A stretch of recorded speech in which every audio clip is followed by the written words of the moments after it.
Live. We are live. How many years now have I been telling all of you that Al Haymon is not what he appears?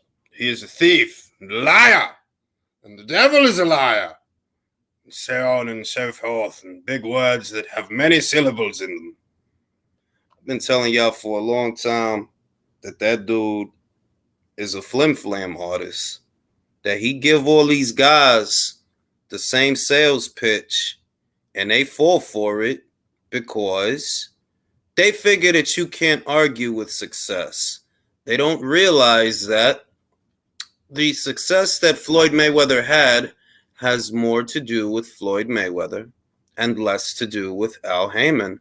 When you have a generational talent, well, yeah, that's a lot for you to, that makes the job easier. And the success that Floyd had is directly related to the kind of fighter that he was. But the kind of fighter that he was, well, he was groomed by Top Rank. He was groomed by them. He was built by them. And Al Haymon was just along for the ride. And I've maintained that Al Haymon is little more than just a flim-flam artist who is accustomed to being the smartest man in a room which is full of morons. Molly Watt was good. And now I said that Bud is not no dummy. I've been saying this for a long time. Bud is not no dummy. That bullshit that you pull on them guys over there is going to be hard for you to get over on him. And even without Bob Arum in the picture, Bud is not no dummy. You trying to promise him, you trying to get him to sign on with maybe money, and if it does this money, promise money. Bruh, how does the PBC, how do they have money for Munguia? They have money for Ryan Garcia. They have money for Canelo Alvarez. But y'all telling me y'all have no money to guarantee Terence Crawford. You have no money. You have money to bring Munguia over. You have money to go into conversations with Ryan. But this is supposed to be the biggest fight in boxing. Well, when have you ever heard a big fight in boxing, a big one, with no guarantee? No guarantee. I'm trying to tell y'all, man. Trying to tell y'all. The look of it is, Al Haymon does not want to let Terence Crawford look at the books because it may then become immediately apparent that he stands to make zero from this fight. That's why he won't let him see the books. Crawford has already agreed to no money up front. No money up front. He will make whatever he makes from the upside of the pay-per-view, if there even is one. In other words, it's a Kovalev contract, similar to the contract that Sergey Kovalev signed to face Andre Ward for a second time. And we know that Kovalev ended up making absolute zero from all of that. I was goody Phil, was goody Blackout, was goody Ronan, was goody War. You know what I mean? It's not hard to tell that Al Haymon is a flim-flam artist. It's only difficult for those who want to believe that he's some kind of messiah of boxing and that he would never, he would never snake one of his own. Like, you would have to be a naive fucking idiot to think that. Like, what is wrong with you? But then again, a lot of the guys that go up to bat for Al, who are we actually talking about? Guys that ain't the head of their household? Guys that have never held 50,000 or 1,000, 100,000 in their hand all at once? Who are we talking about? People on Twitter? People on YouTube? What are we talking about? The guys that go up the bat for Al Haymon's shenanigans are betas. They're sheep. That's why they fall in line with whatever narrative is fed to them. They are not critical thinkers. Even though there's plenty of evidence to the contrary of the narratives they're fed, they're not critical thinkers. They don't process this stuff. That if this is a big fight, or if you believe that this is a fight that is on the scale of Canelo versus Golovkin 3 or Joshua versus Usyk 2, if this is a fight that is on that scale, why on earth would Terence Crawford not have a guarantee? Like, why? I was goody hot boxing, was goody IBR, UK Rob in the building. UK Rob, I'm about to shoot you the link, bro. This link is for UK Rob. So 10 people cannot be backstage waiting. The link is for UK Rob. We're going to need some fucking parliamentary procedure in here. You know what I mean? How could this be the biggest fight in boxing and Crawford ain't got a guarantee? Well, how? Why? Nah, bro, I'm trying to get you to jump on, yo. Feel me, yo? A lot of things boil down to common sense. A lot of things. The fight should have never taken this long to negotiate. A big part of the reason that they want to keep everything in-house is so that they can control the purses and control the books. Any outsiders, they don't want to deal with outsiders, and they don't want to deal with fighters that they can't put their thumb on, that are not under their thumb. That's why every time I see a PBC fighter mention some other fighter like an Inui or whoever, right? I already know somebody's either coaching you to do that, or somebody's either coaxing you and coaching you to do that, or you just don't know any better. Shout out to Drew. Haymon wants to rob Bud with no Aram involved. They wanted him to sign away all his intellectual property. And Fury, jealous, now wants part of AJ's commercial money because AJ makes more with Fort. Yeah, that's exactly what that is. But you can't tell that. You can't tell that to the hillbillies. You can't tell them that. Listen, you the A side, Fury, right? You the A side. That's why you getting 60%. But this commercial stuff and this sponsorship stuff and this endorsement stuff, that don't got nothing to do with you, bro, because they don't deal with you. They deal with me. They don't deal with you. You know what I mean? You don't get money like that. You got the lion's share of the pot, but you want to control shit that pertains to me. And the ultimate swindle that I don't know why these Brits don't see this. He made them believe that he's giving AJ an opportunity. It's not an opportunity for AJ. If you get out there in December with a Fury-Char or even a Derek Chisora, your shit gonna flop, bro. That's what's gonna happen. Your shit gonna flop. AJ could get out there with Valine, with Zhang, with whoever. He gonna get money.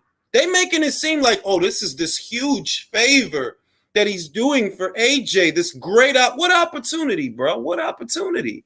If you don't get AJ in the ring, you don't make money. It's that simple. You won't make money. That's why you keep doing this dumb shit.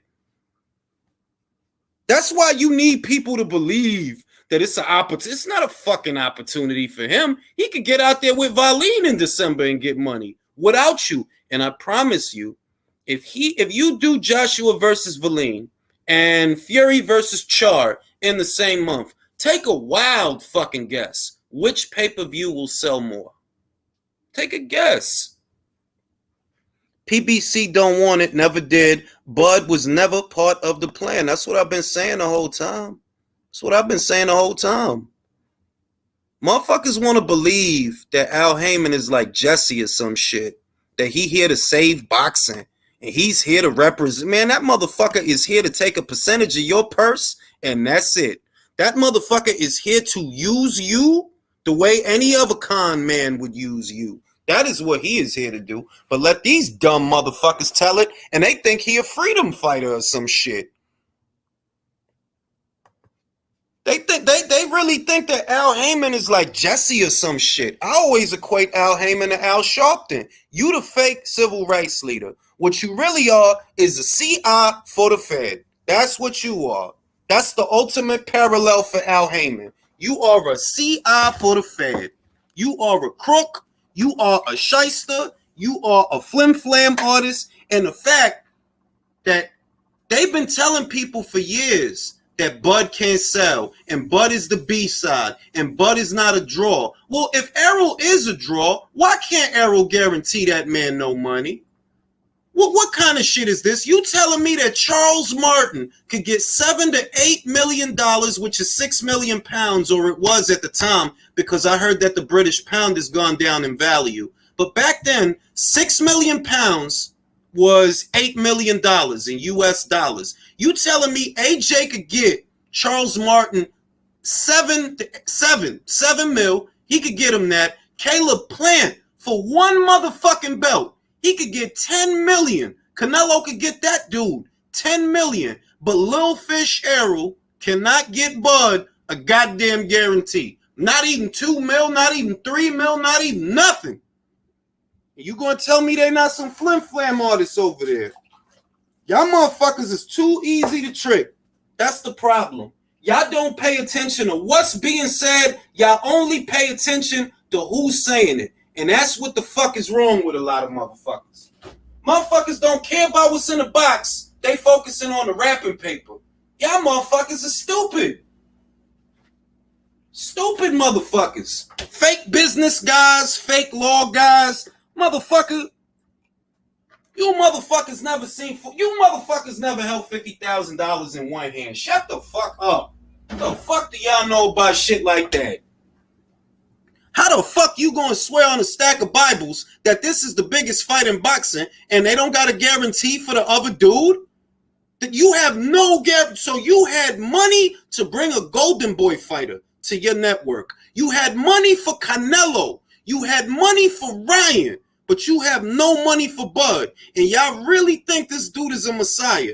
Y'all, I could say more, but I'm not going to say more. But I could say more. There's too many stupid motherfuckers in the world. There's too many stupid ass motherfuckers. And y'all really propping this dude up like he the motherfucking messiah. Too many stupid ass motherfuckers in the world. I feel you should have to take an equivalency test just to have a platform. Just to be able to post on social media, I think you should have to take an equivalency test so we could filter out all the stupid motherfuckers from the not stupid motherfuckers. Because I've been said, everybody that follow this channel know. I've been saying the same shit for 4 motherfucking years. I've been saying the same shit. That dude is a scam artist. The only thing he good at is tricking network executives out of money.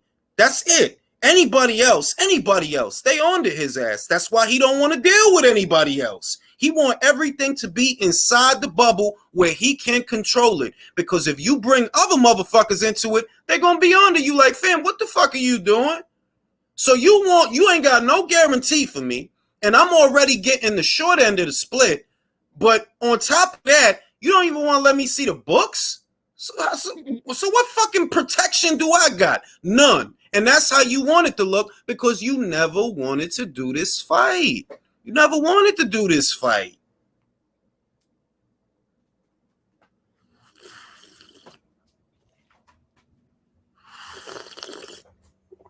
Motherfuckers ain't got no money over there. I've always equated the PBC to the music industry because in the music industry, there's a lot of smoke. There's a lot of mirrors. You see a guy in a video, or at least the way that it used to be, because the game done changed. So I don't know how things are now.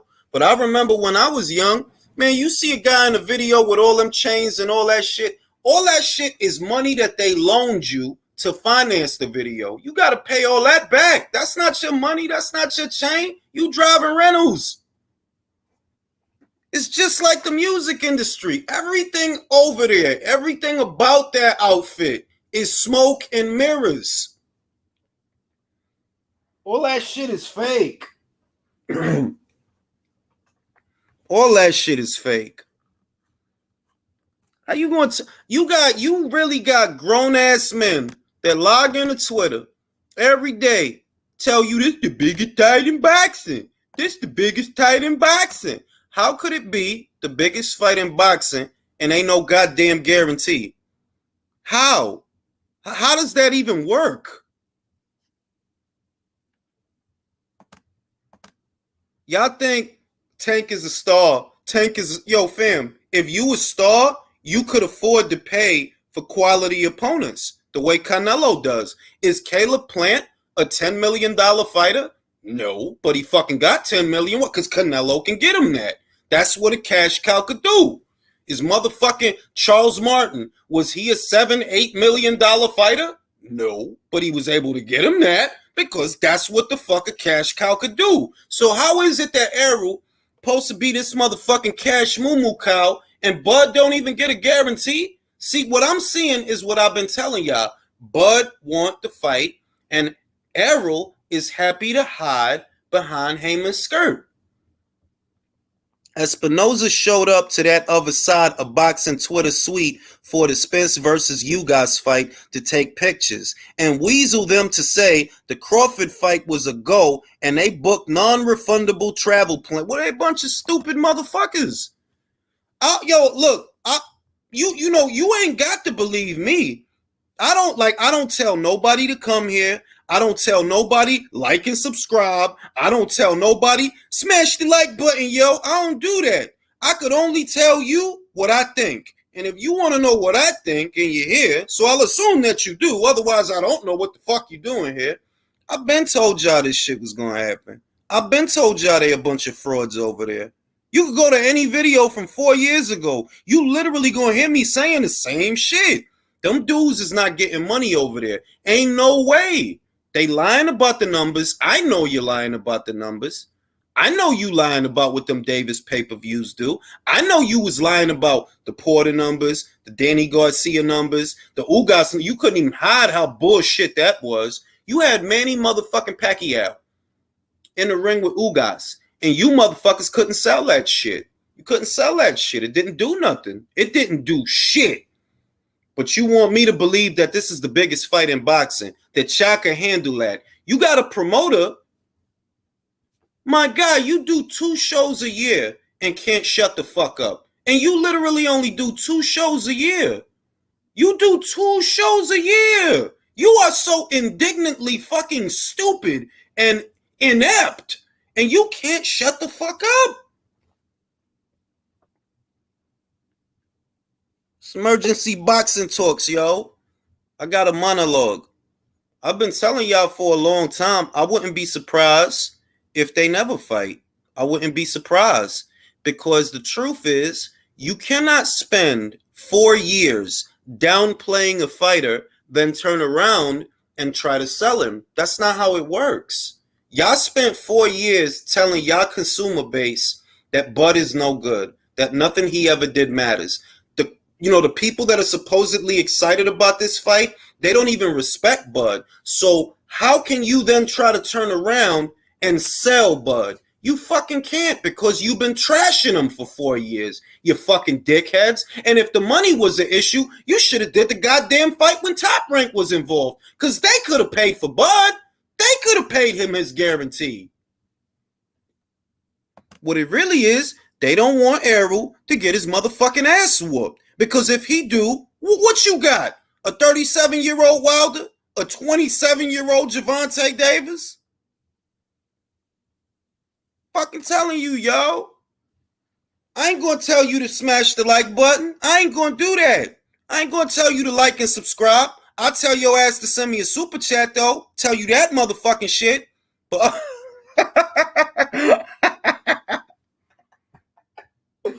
trying to tell y'all dumb motherfuckers, man. You know what I'm saying? Now, I have a regular crew of panelists, right? And we all hip. We been hip. Jay, Drew, Leo, motherfucking Lisa, Candace, motherfucking Lady Chan, motherfucking Sporting. Everybody that I've ever had up here, they know. And they ain't need me to tell them. They motherfucking know. Al Haymon is a flim-flam artist. Can you not see that? Can you not see that this dude is a con artist? It's like if you need somebody, the way they move, it's like if you need somebody to tell you this shit, motherfucker dead ass, take your shirt and sell it back to you. That's Al Haymon. He'll take your shirt off your back and sell you back the shit. And then you'll think, thank you, Al Haymon. Thank you, Al Haymon. Should have stayed with Bob. I agree. Bobby Light. And he shouldn't have burnt that bridge.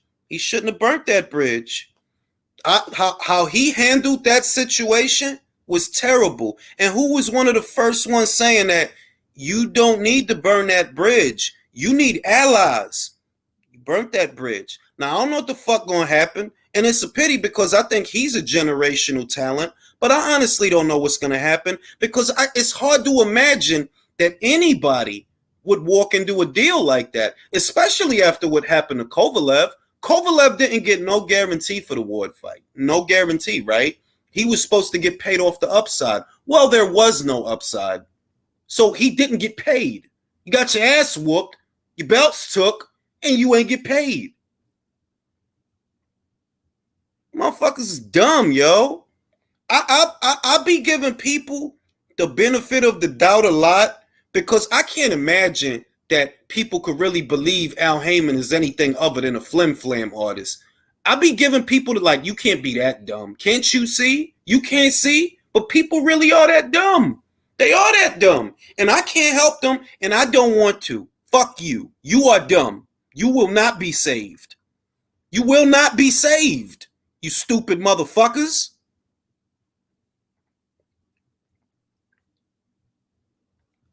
Look, this is the thing. What they gonna use him for? That's the problem. What they gonna use him for? The Zone, yeah, they got money. But what fights they got for him? Virgil Ortiz, maybe. Virgil Ortiz. And that's if the Ortiz people want that fight. The last I heard from the Ortiz people, they want Stanionis. And I think that's a good fight, by the way. I ain't even complaining. But I'm just saying that it's not a default. It's not a fail-safe. Ultimately, there's only one fight to make. And these cocksucking pricks have been holding that shit up for 4 years. Feeding you everything but what you've been asking for. I'm going to go to my man Hot Boxing Minute. He said the Darwinian theory, survival of the fittest, leave the dumb of the ark. Yo, they drowned, my guy. They motherfucking drowned. Stupid people are a curse, bro. Gotta explain shit and keep explaining and keep always explaining shit. I got my man Mark in the building. I gotta let Mark on here real fast. Mark, what the fuck? I just want to say one thing. Fuck Al Haymon and his faggot-ass lovers. Fucking bastard. Hey, Mark left. Mark! Shit, Al Haymon got Mark. Al Haymon got him. Shit. Trying to tell y'all, man.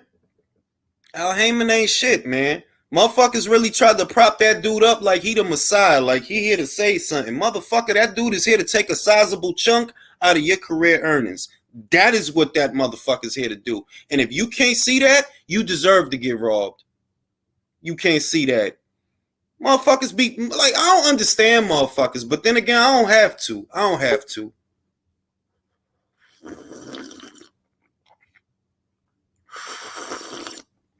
You know what I'm saying? Now, y'all chill out in the cut because I'm monologuing. You know what I mean? It's simple. You know what I mean? It's kind of like the Trojan horse, you know? Looks like a gift. Looks like an offering. You let it in the castle gates, fuck everything up. The effect that Al Haymon has had on the sport of boxing, people don't realize. The 126 division sucks dog dick because of Al Haymon. The 160 division sucks dog dick because of Al Haymon. Welterweight is fucking boring because of Al Haymon. It's like real look, Ennis got a title shot. He can't get the title shot because Spence all tied up in this shit. So we don't get to see fucking Ennis. We don't get to see Stanionis because he got a title shot for another one of Errol's belts. And fucking Errol ain't fighting. Motherfuckers don't realize the negative effects that this guy has had on this sport the last 5 or 6 years. They don't realize. They don't realize. This monologue is better than coffee. It's emergency boxing talks, me and country. Emergency boxing talks. You see what I'm saying?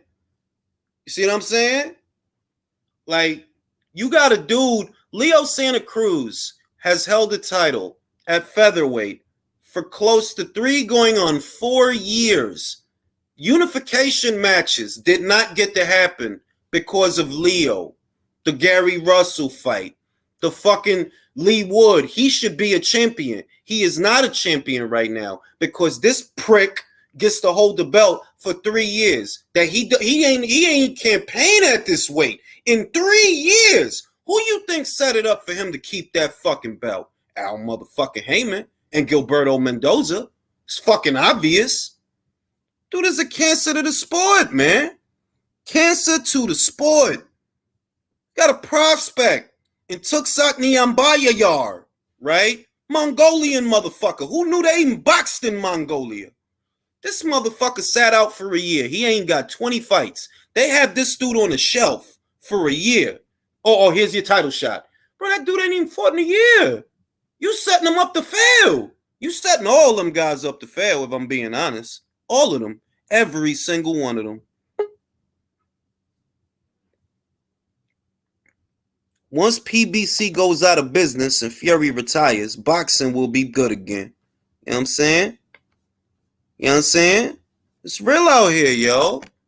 Now, I motherfucking told y'all for 4 years. That whole shit over there is a scam. All them motherfuckers do is lie about everything. Those people that you see on Twitter, that they'll just pop up out the clear blue sky. They'll got like 5 followers, 100 followers, right? These people, those are industry plants. Those are either production assistants or people that work for the. I'm telling y'all don't want to believe me. But I'm like, bro, you tell me, what boxing fan thinks that Porky Medina was a good win? What boxing fan? What motherfucker that watch boxing, that know these fights? Yeah, Porky Medina was a big win for Benavidez. It's a fucking industry plant, bro. Those are interns. Those is motherfuckers that rub Al Haymon feet and get the coffee. That's what those are. Trying to tell y'all, man. Motherfuckers don't want to understand this shit. No, they need to retire Keith Thurman. Fuck bringing him out of retirement. They need to retire Keith Thurman. Nobody want to watch his ass. Every fucking year, his hairline just gets higher and higher. It's like a fucking solar panel. Jules, he's going to be bald by the time he's 35. Bro, by the time they do this fight, he ain't going to have no hair on his head, bro. Hey, Jules, Coppinger not Coppinger, Pugmire just added to what Cop said. So now conflicting sort. Now they're saying something different. His sources. What they saying? It's on tweeters. Now it's saying what he's being told probably from the Spence side. Nothing has changed, not worse off than anything they were a week or two ago. Still trying to get him. Spin exactly. Spin job. Damage control. That's what that is. Public perception of Al Haymon's PBC is in the crapper. Why? Mike Cappinger himself is blaming Haymon. I mean, like 2 to 3 weeks ago, didn't we hear that like the contracts were like signed, sealed, and ready to go, and like the lawyers were just going through shit?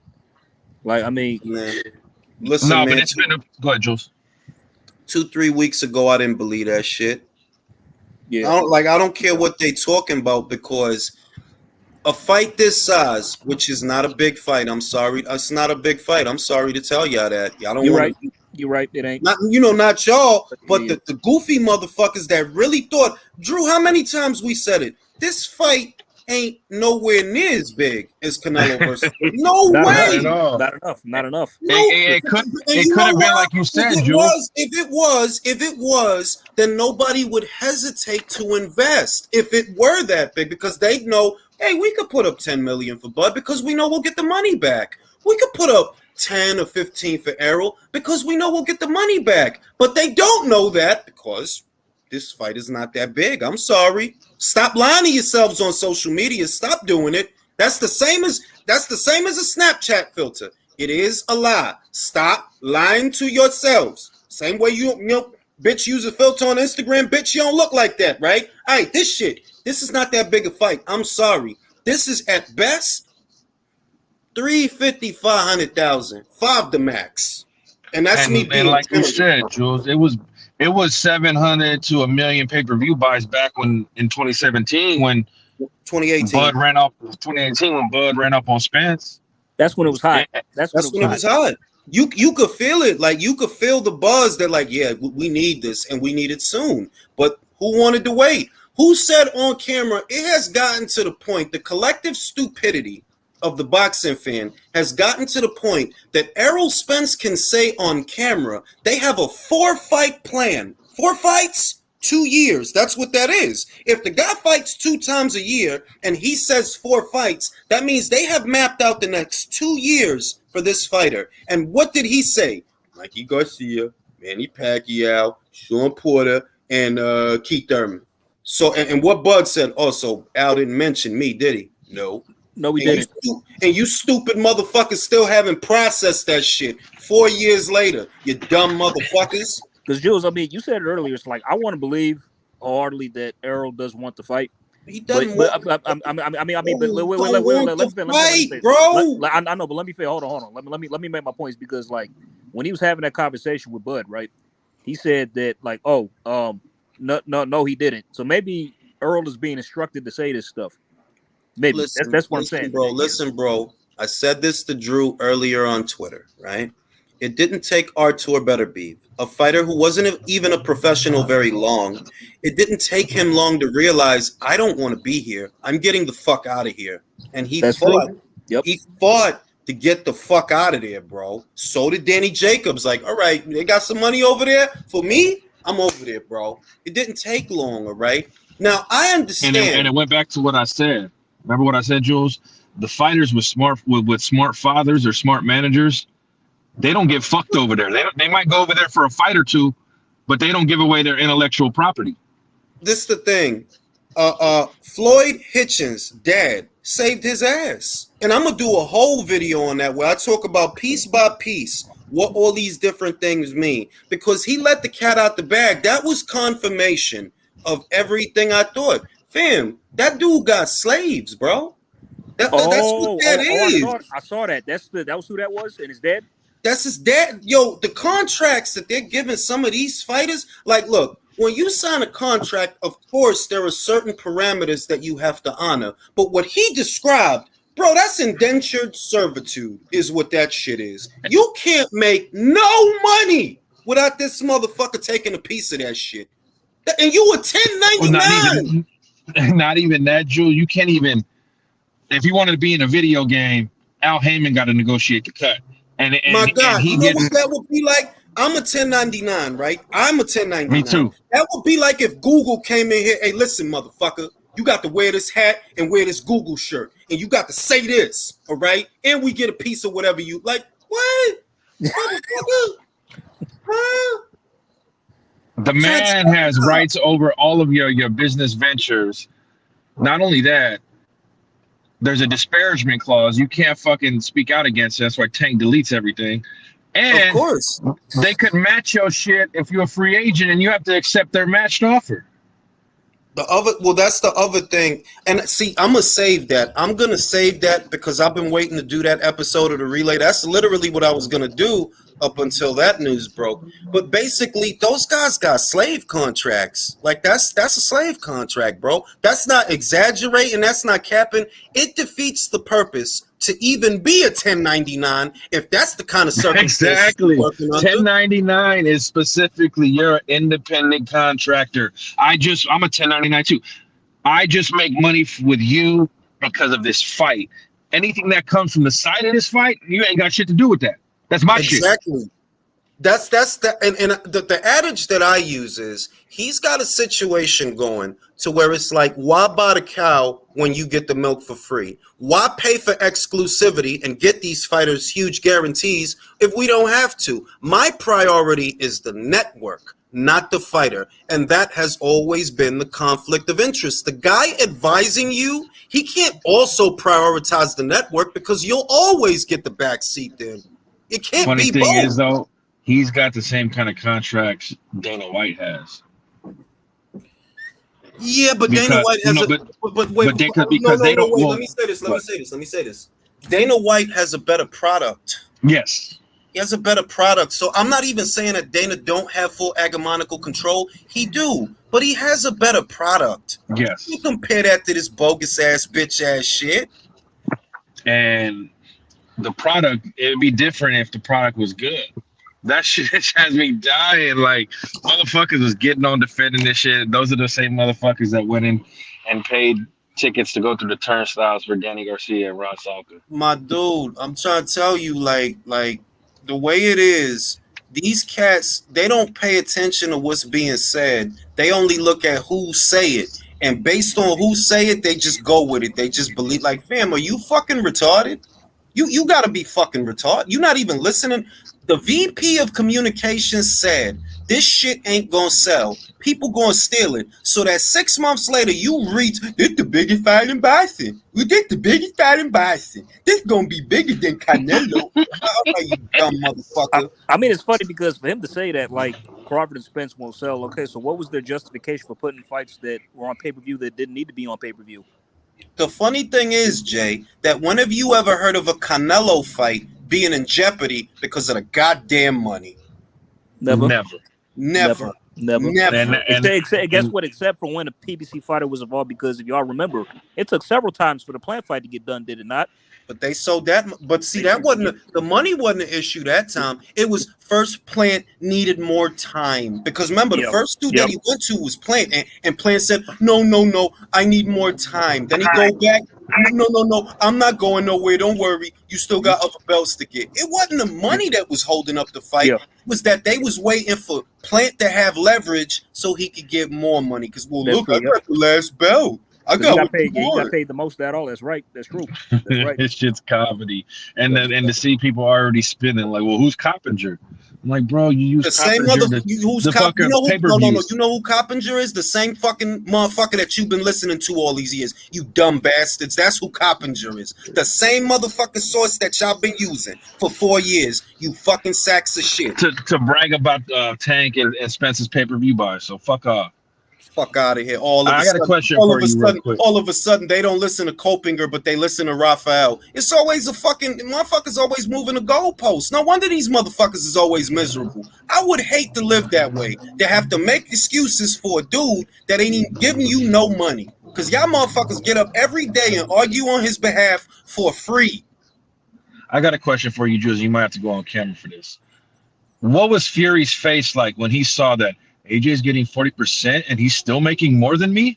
Bro, I'm trying to that whole situation is another clusterfuck because as far as Fury being the A side, that's situated already. Yes, you're the A side, quote unquote, because you're getting 60%. As far as these commercial sponsorships and endorsements and all this kind of stuff, that shit don't got nothing to do with you. Them people don't fuck with you. The fuck you mean you want control? He's like, I want 60% of that other shit too. And I'm dying because like I don't like how Eddie Hearn is playing this shit though. I was gonna say that I'm like, yo, you doing this shit, right? When AJ's fans is gonna fuck with him regardless. And if you say, listen, we don't fucking feel like doing this right now, and we out. And you can say whatever the fuck you want. The facts are we both fighting in December, but we gonna sell and you not.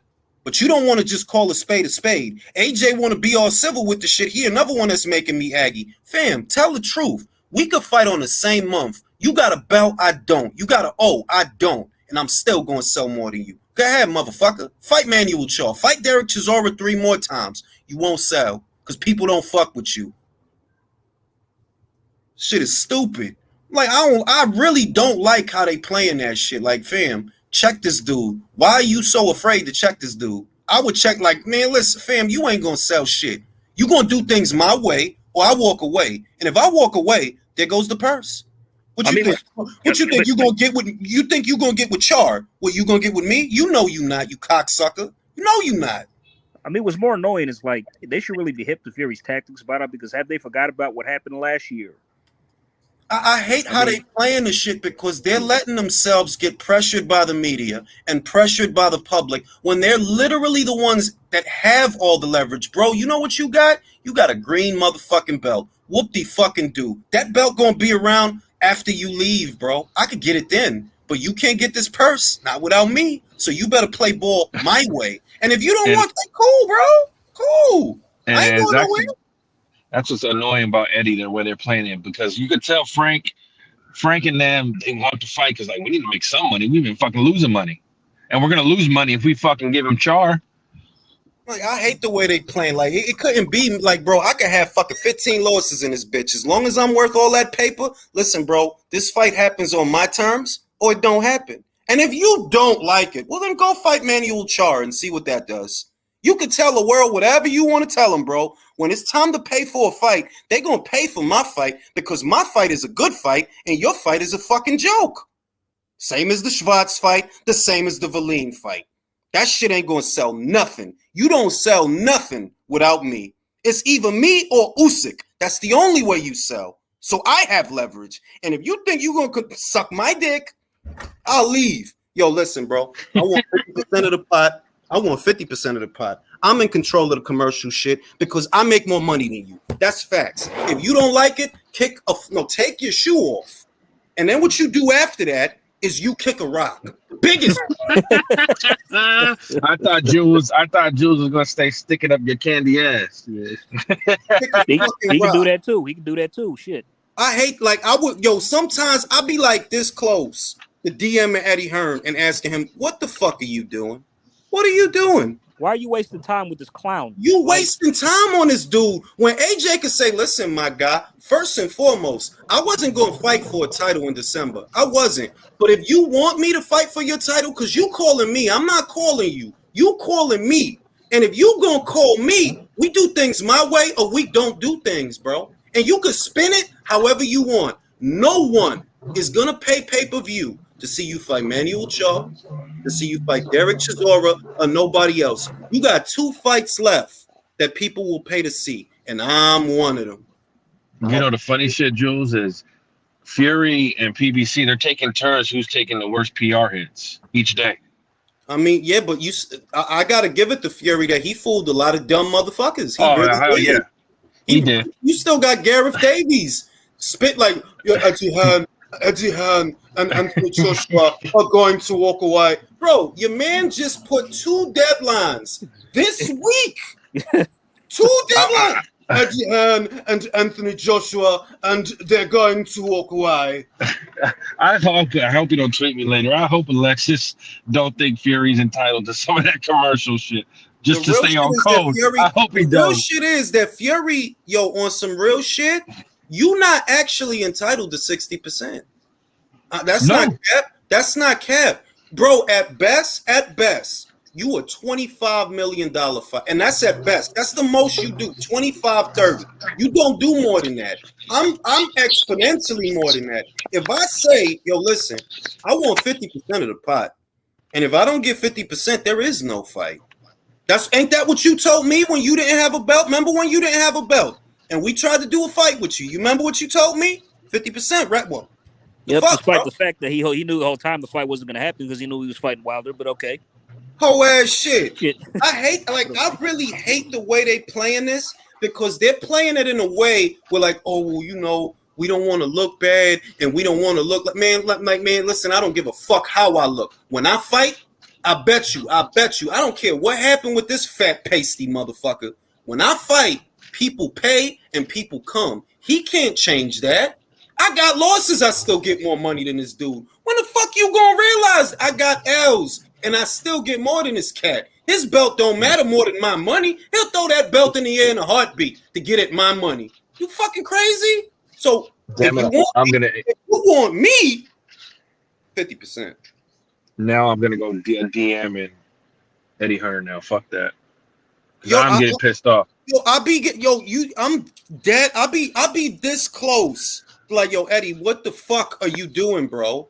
Stop playing with these guys, man. Flex some muscle. You know damn good and well Fury can't get no money in the UK. You think people in the UK gonna 20,000 people in the arena, fucking 500, 600,000 for Fury-Char? No, ain't nobody gonna buy that. Nobody gonna buy that. Fucking Fury own family probably ain't gonna buy that.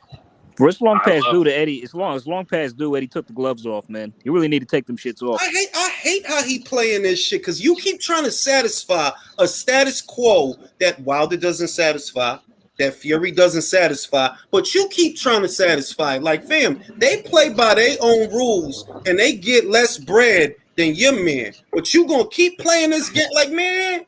Man, the funny thing is, matter of fact, I checked the shit. I want 60%. Oh, you don't like it? 70. 70%. 70. How about that? The funny thing is, that's how I know. $25 million fighter, bro. Get the fuck out of my face. That's how I know Eddie be doing this shit. You know why Fury talks shit? Because don't nobody talk back. That's why he pop. It be sounding real good whenever he talks because don't nobody say nothing. Who gonna say something? Wilder that got his ass beat? Except Derek. Remember how Derek rolled up on him? Yeah, and that's how I know. Did you see his face? Yeah. Can you hear me? Yeah, go ahead. Can you hear me? Yeah, that's how I know. That's how I know Eddie be doing what the fighters want because he don't negotiate like this when he's Canelo tells him to do something, right? Imagine Canelo. Or like. Here's an example. Canelo has 2 losses. Let some piece of shit out here try to tell, yeah, I won 60 because you got 2 low. You better fuck out of here, bro. So I think a lot of it, Eddie's just following 258 with AJ won. You know what I mean, Jules? 258 is mismanaging the shit to me, bro. Like you literally wasting time and money and manpower when you know this dude is playing games. At the negotiation, you shouldn't have conceded that, like, what you mean 60-40? I get more money than you, bro. You want to see my books? Go ahead, look at my books. I get more money than you. You don't get 60 with me. At best, you get 50. If you don't like it, no fight. Now, you can go to BT and sell them Char if you think someone will buy that. I will fight the same day as you. As a matter of fact, you know what I'll do to really galvanize the fight fans? I'll book my fight the same day as yours, and we can go head to head, and we can see who the A-side is. You're not going strong like I hate the way Eddie. Like, it's like, fam, you negotiating like a rich kid. That's how you negotiate. Like, oh, that's what we go to do. Like, you stop it, bro. Your man is the bread. That's the only reason Fury's offering him a shot is because he knows there's a lot of money attached to him. That's the only reason he's offering him a shot. Why are you acting like you don't know that? Jules, if you was Josh, you was promoted, right? You literally broke your back last year, doing everything you did to set up that undisputed fight in Saudi Arabia, vendor, just everything you did to set up. And Fury did what he did, and now he's coming out. I already know what you'd say. You tell him like, nah, bro, we ain't fucking with you. Bro, shit. Fury would have did that. Listen, Fury would have did that social media. If I'm Eddie, if Fury does that social media shit, I'm like, fam, you wasted our time last year. Yeah. We're not gonna waste time on you. This is the plan we have for AJ, and that's it. We'll come back to you because you know, you don't sell without us. You know that. You could fight Usyk. You won't make with Usyk what you make with us. It's the truth. Everybody knows it. And you damn sure won't make it with Manuel Char. All these pasty face motherfuckers that want to hype up Fury. Hey, you buy the Char fight. You buy it. He want to sell y'all Char. You buy it. Now we either gonna fight Valeen or we gonna fight Zhang. We gonna get back in the winner's bracket. We got a 2-3 fight plan back to a world title, and that may or may not include Fury. And if you don't like it, so fucking what? So what? What are you gonna do? You gonna buy the Manuel Char fight? No, you know you're not. They're playing it as if Fury has power over Joshua's consumer base. No, he doesn't. If he fights Char, right, because this AJ shit didn't happen, do you think I'm going to buy Char? No. The fuck? Do you think people in the UK are going to buy? No.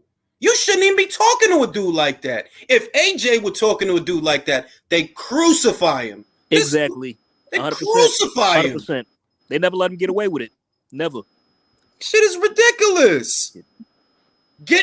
Rob, get Eddie on the phone, bro. I need to talk to him. You need to get an interview with that man, like for real. Ya tu sabes, George. Coolio in heaven, God bless the dead. Standing AJ should walk away and beat up Otto. Otto called him out. That's what I'm saying. It's no shit. See, this is the problem they got. Ain't no shit talkers over there. It's no shit talkers. And I ain't mad at that, but it's like, yo, y'all letting him give y'all the runaround, and y'all letting him waste y'all time. When if it was me from the get, listen, Fury, you jumping on Twitter and your Instagram, the whatever, you wasted our time before. And then I would pull up the video of him. Yeah, I just talked to the prince, and the fight is a goal, and we're gonna go, and me and AJ in Saudi Arabia. I would pull up bam. You a time waster, and we ain't about to waste time on you. So you fight whoever the fuck you gonna fight in December, and we gonna do what we do, all right? We got business to do. We don't have time to waste on you, bro. And I'd have left it right fucking there. So fuck right off and go fight Manuel Char. Head motherfucker. Couldn't be me, dog. Couldn't be me. Fuck out of here. But Jules, could you do me a favor? Look in your Capricorn crystal ball right quick. What does Crawford do next? Short of answers. Mm-hmm. He doesn't. What he did, which was stupid, is he burnt the Top Rank bridge. He did. You shouldn't have did that. No. You That could made have no left sense. when Jesse Hart left Top Rank, for example. He left on amicable terms. Mm-hmm. They could still do things for him if they could work something out. You tried to sue Top Rank and defame them based on the Spence fight, bro. You know it's not Bob's fault you couldn't get Spence in the ring. It's Al's fault. You sue Bob over that. So based on That's that, why I said that lawsuit was going nowhere unless he had put that's what I said. Look, that lawsuit got filed earlier this year. What's going on? Nothing. The only thing that's going on is you not fighting and nothing else. You ain't getting no money. He shouldn't have did that. Bob said that he felt that Kinahan put him up to it. I don't know why Kinahan would do that. I don't know. But that is what Bob said. He says he felt that lawsuit and that entire thing was an invention of Daniel Kinahan. And I'm like, and you gonna go with it? Like, fam, you burning the only bridge you have. That's the only bridge you have. And you going, it is what it is, B. All I gotta say is if he don't fight Spence, he better not do a boo-boo. He better hang on to that belt. Hey, man. He better. I mean, I'm kind of over it. I only went live to talk shit because I've been saying I'm over it, bro. They could not fight. I got Chocolatito versus Estrada 3 coming. Bivol versus Ramirez. McCaskill versus Cameron. Motherfucking Mayer versus Baumgartner. Shields versus Mayer. Mm-hmm. Keep going. It's plenty of fights. Zapata versus Prograde. Yep, that's November. Yep, hello. Keep going. There's plenty of fights. Shit. M.A. Bustamante says, "5 for the live. Appreciate your saludo ring and all. Recently, my boss gave me an award. I said trinkets are nice, but a raise is nicer. We all know what." Exactly, bro. Mm-hmm. Exactly. You letting Fury believe that his belt is worth your marquee value when no, it's not. Wilder had that same belt. And was Wilder getting $85 million from the Saudis? No. Did Wilder have $7 million to pay his opponents? No. AJ had that before he even had a goddamn belt. Gave Charles Martin $7 million to defend his title against him. But they negotiating all wrong. Couldn't be me, dog. Couldn't be me. Bro, I sell. You don't. Anybody in the UK, even the dudes that's lapping it up for you, they know you put Manuel Char on pay-per-view and no one is going to buy that shit. No one. You shouldn't even be talking to a dude like that. You should be talking to Joe Joyce. Why you can't fight him? Ain't he with Queensberry? Ain't he with Frank? He say he want to fight you. Why he not under pressure? Why we hearing more about, Joyce would knock out Anthony Joshua? You know who Joyce should fight? The dude that's on the same side of the street as him. Tyson Fury, the #1 heavyweight in the world. That's who he should fight. You already had your tune-up, right? With Dillian. You didn't get hit a lot in that fight. Nothing happened. You knocked him out and then pushed him, right? So you did that. Why you can't fight Joyce? What's the problem? What's goody, Mark? Hello. Hope you're well. Why is Tyson Fury such a piece of shit?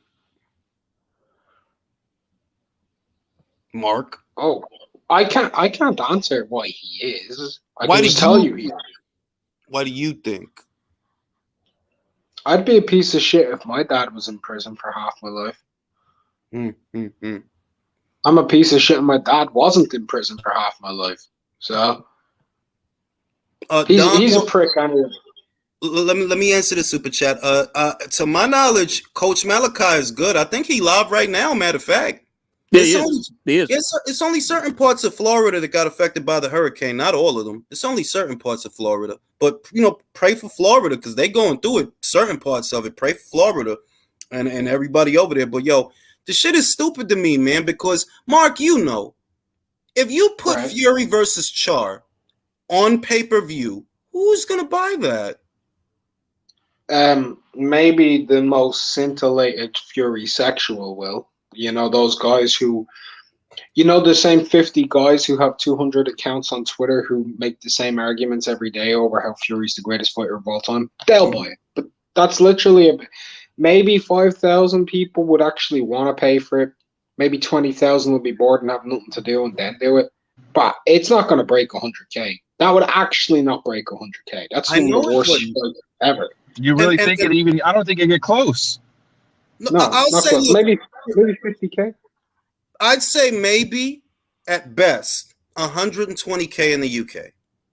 At best, I think 120,000 people would pay that they really love Fury, but that 125,000 people in the UK at a price point of either 20 or 25 pounds, there's no money, bro.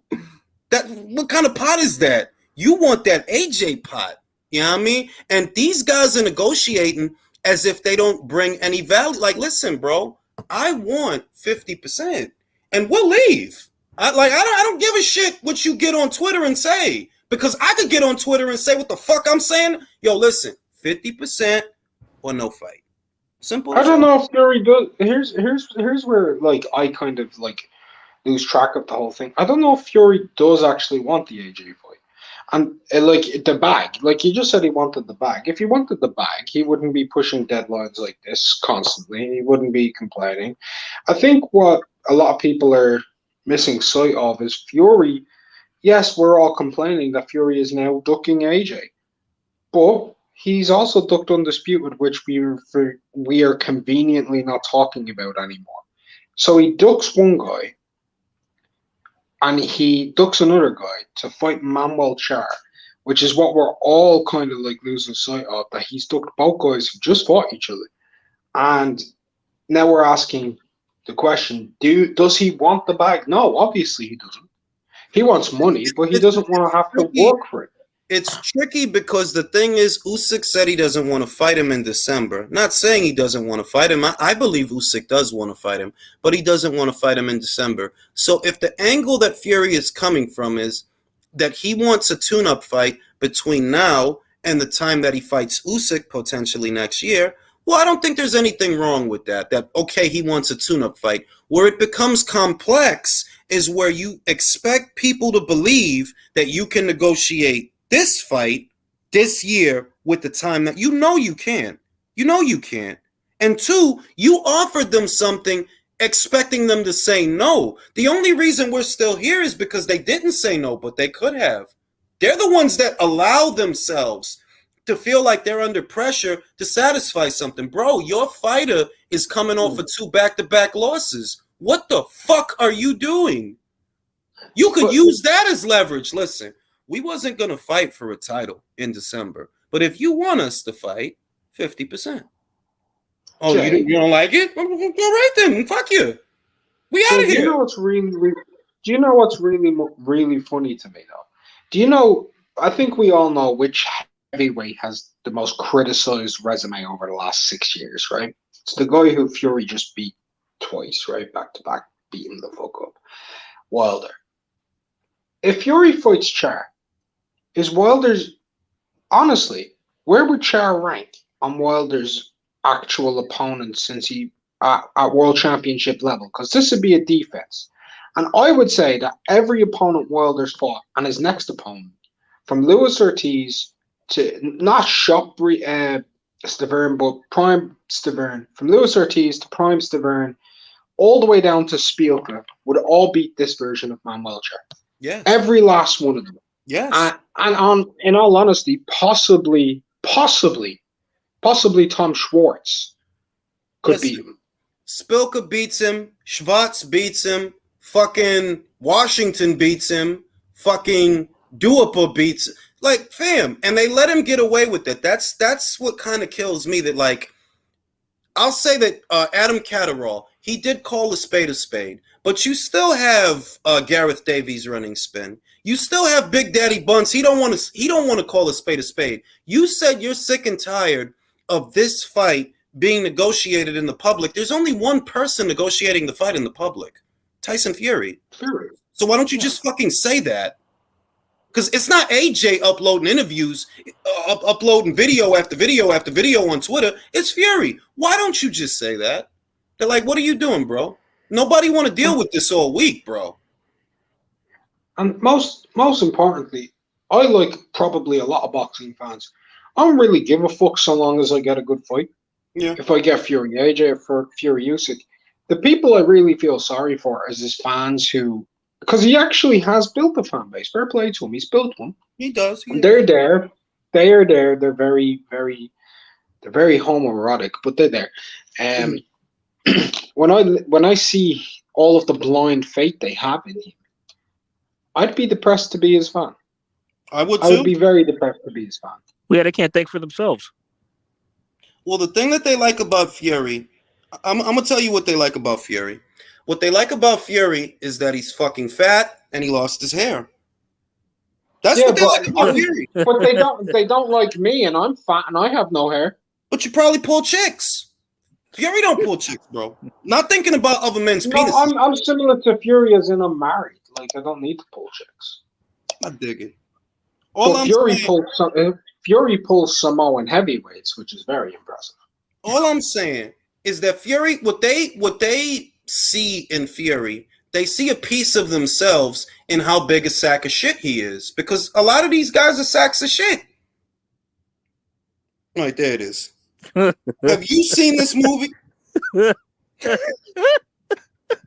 You're not doing these fucking movie things like on Twitter with the. Have you shown everybody on YouTube the fucking German one? I think I did a great job on these things. Like, that looks like a legitimate movie poster. Jules, you did these? Yeah, I did these, bro. Shit, I do my own everything, bro. Shit. He had Char with a gun in the background, looking like it was from fucking Time Lapse 3 from the 1997 PC PlayStation 1 game. Bro, that was Hard Target with Jean-Claude Van Damme. It's a classic Van Damme film. I know it is.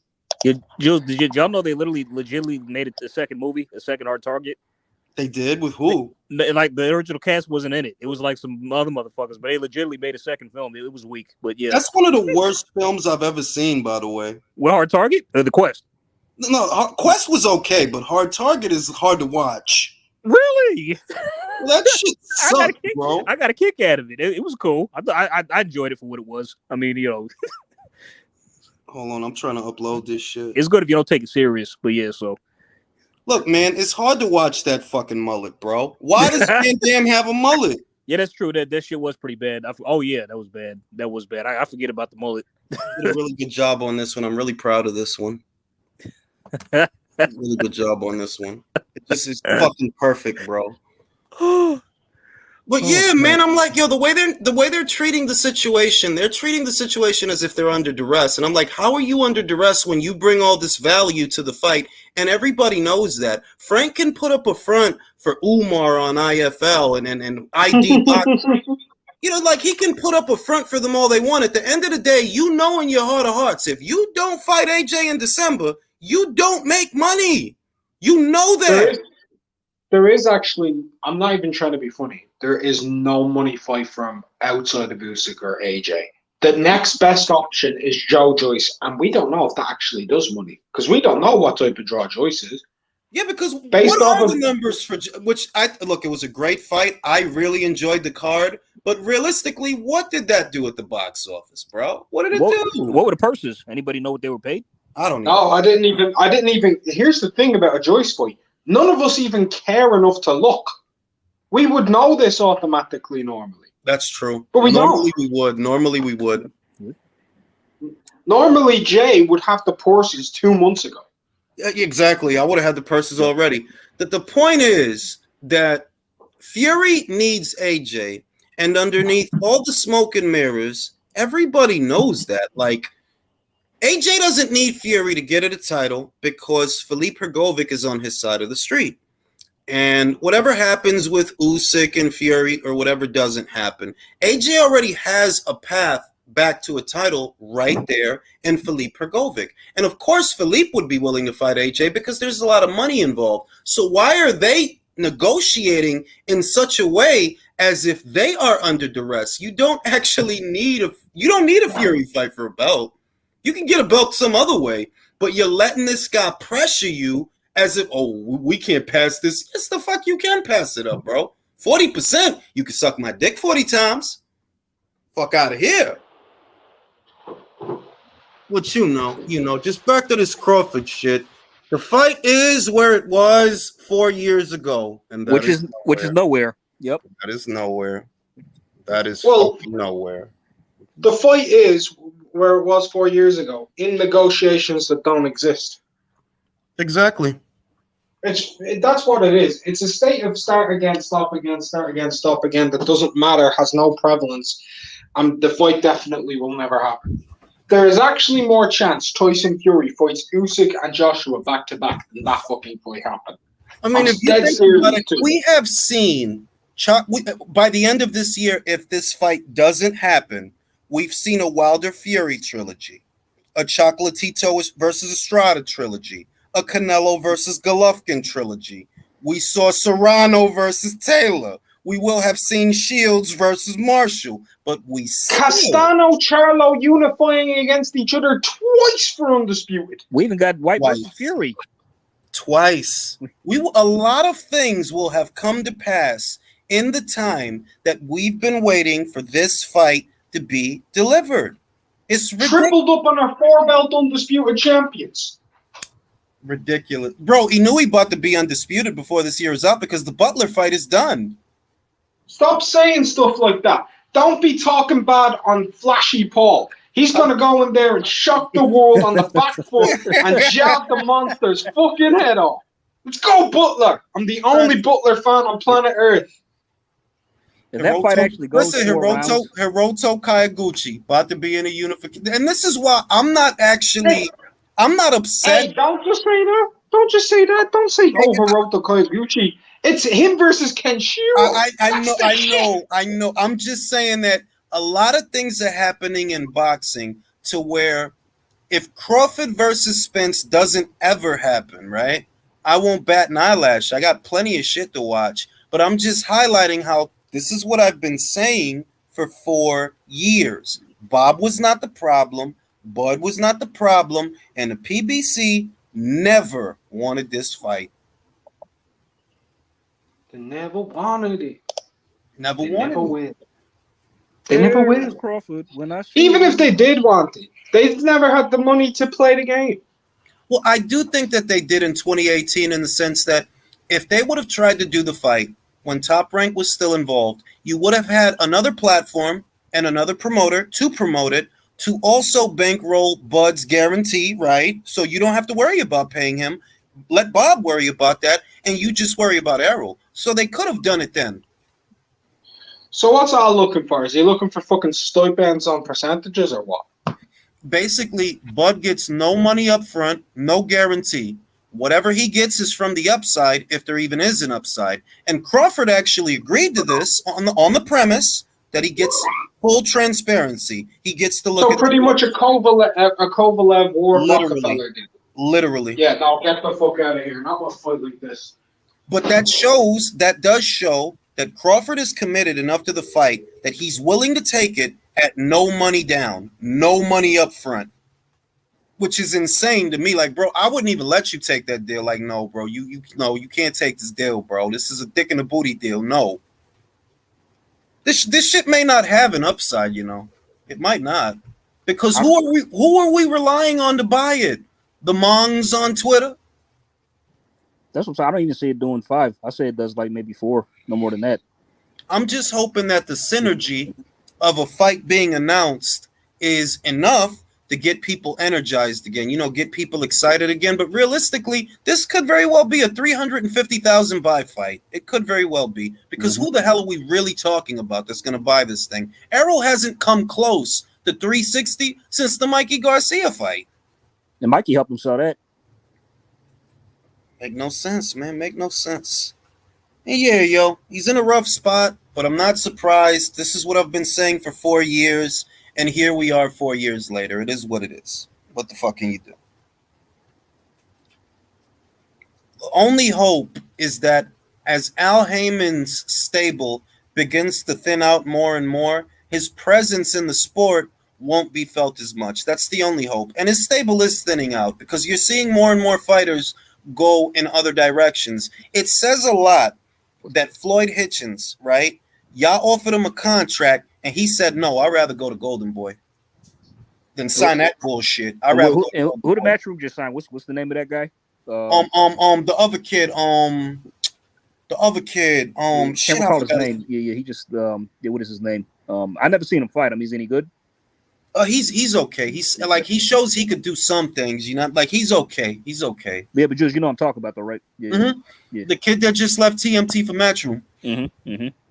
Yeah, Floyd Schofield, my bad. That's him. Yep, that's him. Floyd Schofield, my bad. Yeah, because I had his name. I should have remembered. He got the name from the dude from Prison Break, Schofield. The Schofields. Yep, the Schofield. Yep. Floyd Schofield, they took one look at that contract and said, nah, son, we not going to sign that.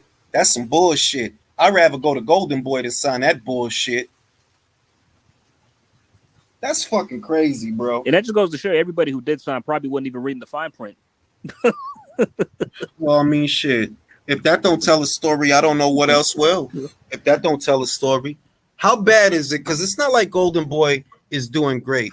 And I figure that the situation that Floyd Schofield has with Golden Boy is likely a temporary situation. You know, maybe we do 2-3 fights with Golden Boy, and if at the end of that deal we still like everything that's going on, we re-sign. It's a good spot for him to go to because, hey, at least they could get you some fights. You know, maybe they can get you some fights, which is what you want at that stage in your career. The most important thing is to get some fights, get some activity, and fight on a major platform. They can deliver that to you, you know what I mean? And then at the end of the deal, maybe you go somewhere else. Maybe you go to Top Rank. You never know. But it's got to be bad that they took one look at that deal and said, no, we'd rather go to Golden Boy. Fuck that.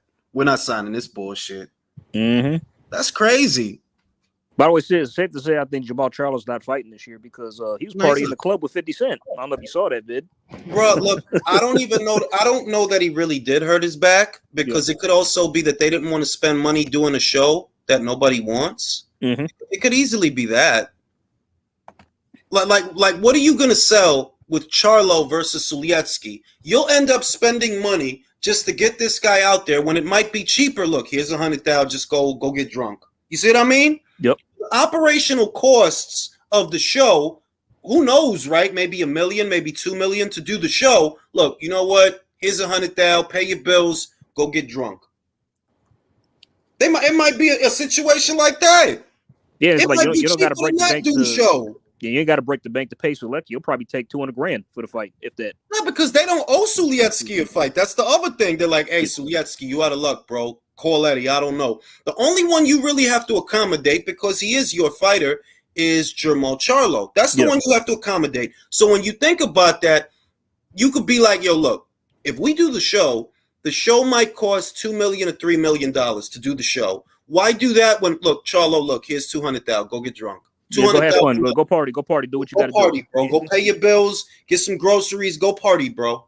He's cool to do that. And say, okay, yeah, I ain't got to fight then. That's cool. Because who knows if he actually hurt his back? If he hurt his back, did he have surgery on his back?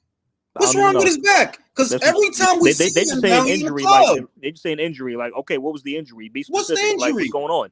He done popped up in the club since they announced that injury. He's popped up in the club on his social media 2 times. What injury? That's what I thought you was injured. Shouldn't you be recuperating at home? Like, you know what I'm saying? Common sense. It's the same shit with the Andre shit, bro. I'm like, yo, they say he injured the shoulder. What happened to it? What exactly? Happened to it? Like, what specific injury? Thank you. Nothing disclosed. Nothing. That's why I'm not buying he was injured. I don't buy it. I don't believe he was injured. I believe that he thought about it. He realized that I'm going to be fighting one of Frank Warren's fighters in his neck of the woods on a Frank Warren show, and I'm not a knockout artist. So if this goes to the cards, I might be fucked. No, I'm not doing this. And win or lose, this guy's a risk. I could get knocked out too. I So wouldn't you be never know. surprised. I wouldn't be surprised if Matchroom sets him up with somebody. I don't know. Because he is in camp. If you go to his social media, he is training for something. I saw. So like, what's going on? Like, maybe Matchroom, maybe he does, Eddie does. Maybe He did leave on amicable terms, right? There was no ill will. Yeah, it wasn't no problems. They just Yeah. didn't re-sign him. Maybe they get him John Ryder. You know what I mean? Bad. I don't know. It's not bad. I can go for that. Because if you think about it from Matchroom's perspective, right now Zach Parker is calling out John Ryder because of the WBO ranks. But if you're Matchroom, do you want to send John over there? Why send him over there when we could do a show over here? Zach, Andre, and honestly, he ain't under contract, so it's not like we got to pay him a lot, do we? Right? Yeah, I already did a video on that, bro. I did a video on that Vosdick. Fucking Vosdick. I did a video on that final boss that he coming back. I don't know who he coming back with though, but I'm glad to see it because he's a good fighter. Yes, but how much you got left though, man? How much you got left, Jules? You know. I mean, look, it's like this. There are still guys out there that he can beat. There are still guys out there like, yeah, he's not gonna beat better beef, but you know. I mean, hopefully he hasn't been on the couch this whole time. No, he's been training and like he used a camp with Canelo too for the Bivol fight as well. I noticed, yeah. So if he were to fight Yard, he'd beat Yard. If he were to fight Buatsi, he'd beat Buatsi. With Callum Smith, that's a good fight. That is. I mean, like really, I don't like rooting against Callum because now like he's steamrolling motherfuckers. He's knocking everything out. But there's fights out there, and they're winnable fights, and they're decent enough fights that he could make a nice chunk of change fighting some of these guys. So I'm like, he doesn't have to be the best. Like Better Beef might beat the shit out of him, but not everybody's gonna beat the shit out of him. No, that's true. Beat the shit out of some of these guys. No, he was a top ranked fighter when he was before, right? He was on Top Rope, yeah. Damn it! I just got my Twitter suspended.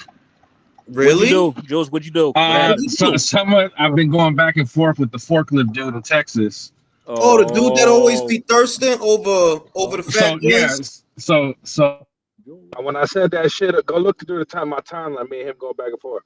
When I said that shit, that Al Haymon wants to pay him in that forklift salary. Bro, I told you. I seen that, and I told you, them dudes is rats. They don't have a code. They'll report your ass in a heartbeat. If you hurt their feelings, pull up that tweet. I seen it when you said, yo, they want to pay Bud what they pay rated to drive a forklift. It went further down because he found an old video of my training. Like when I was like 80 pounds. So I put another one like, look, I got hella pictures with bitches. I pull bitches. I'm like, bro, I could be 400 pounds and pull bitches. Bro, he 100K in my hand. And this is what I'm telling you. You can't. That's why I don't do that on Twitter anymore. I don't argue with these scumbags, bro, because if you hurt their feelings and they run out of shit to say, they're going to report you. That's facts. You know the easiest way to hurt a man's ego is questioning sexuality.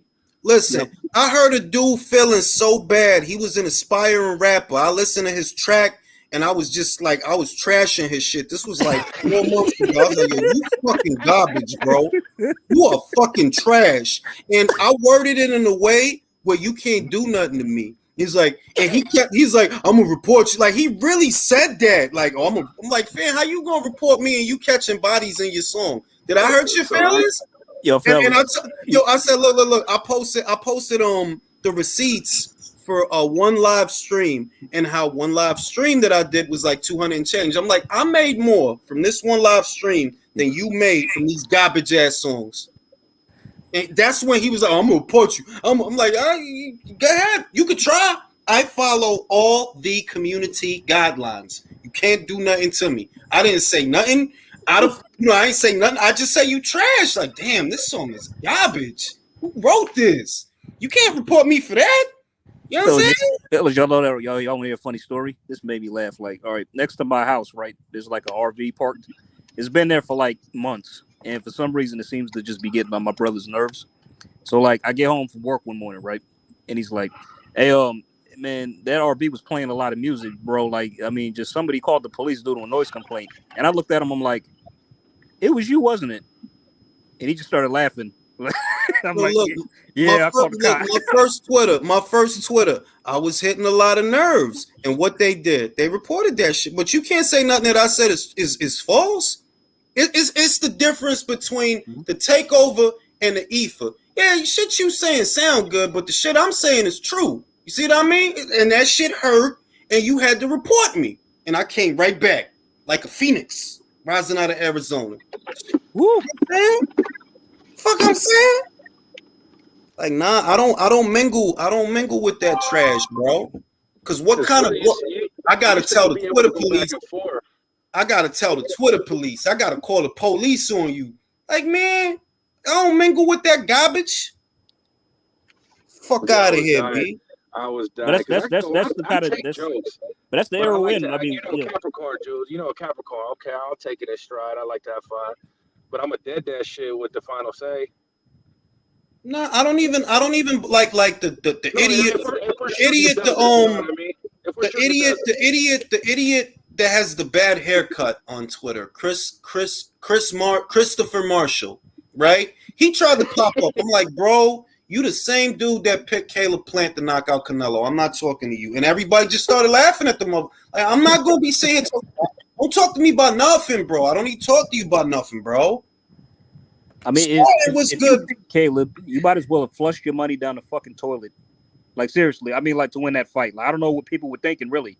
Like, actually thinking he was going to win. Motherfuckers, that's just broke internet motherfuckers just saying shit to be saying shit. I'm like, fam, you not the head of your household, right? You don't balance no budget. You probably never seen $50,000 and all at once or $100,000 all at once. What the fuck do you know about this shit? Absolutely nothing. So shut the fuck up. Shut up. You fucking bum. How you doing, like, man? I'm sick of these bums always talking like you're not in no business. You don't do no business. You're a bum. Fuck out of here. Sporting, what's good? Hey. How's it going? Fucking Fury, man. Sick of that motherfucker. Right. I've just finished a live stream myself here.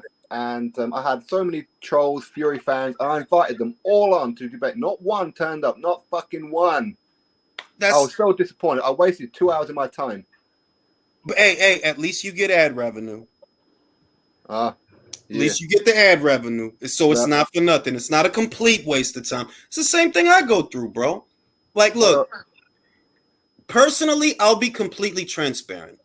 I don't actually want AJ to fight this dude in December. It's not the right time for that. And I think that it's wrong that the boxing community is actually trying to goad Anthony to take that fight. So Wilder gets the tune-up with Robert Helenius off of 2 consecutive losses, but Anthony is obligated to entertain Fury, and he has to take 40% when we all know he's worth more than that. So I would prefer that the fight don't happen. And motherfuckers can say what they want about me, but hey, the idea is for the best to fight the best when they're at their best, not when they're at their worst. Well, the difference is that Anthony Joshua, they all call him a bum. He's no good. He's stiff. He's robotic. But everybody he fights, they're all trash. So really, they're saying AJ is so much better than what they're really saying. Really, if he's so garbage and he sucks so bad, why does your idol always got his name in his mouth, bro? Think of, like, you working, man, like you trying hard to convince the world that you don't care either way. Bro, you the one that's been uploading videos for 2 weeks. You know what I'm saying? That shit you do might go over really well with childish people, because that's what I look at it as. It's childish, bro. You know this business. You know, if a guy has 2 losses, he needs a rebound fight. And now is when you choose to fight this guy. Why didn't you fight him before then? Why didn't you fight him before? Forget the Saudi Arabia money. Before that, when you were on the rebound and they offered you a deal, why didn't you fight him then? Because you a chump. You a fucking chump. You an angler. Fuck out of here. Who need that many angles? To like, yo, just go in there, win or lose. If you fight, you lose. If you lose, whatever, bro. But you wait until now. Oh, yeah, now you got to fight me. Because you a chump. And you know, in December, if you don't fight this dude, you're not going to sell nothing. Nobody in the UK going to buy no manual shuffle. Nobody. Did you pick up on his statement that he says that I had a bet with Frank Warren, and my bet was, doesn't matter how much we offer AJ ain't going to take the fight, but he decided to offer him the fight anyway. So what does that tell you? Exactly. He never planned on fighting AJ. Char was always the plan.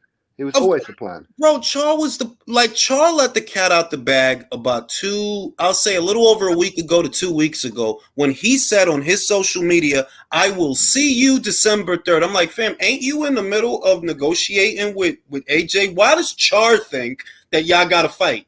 I know why, because you already signed that shit. And lo and behold, Char signed a 3-fight deal with Frank Warren.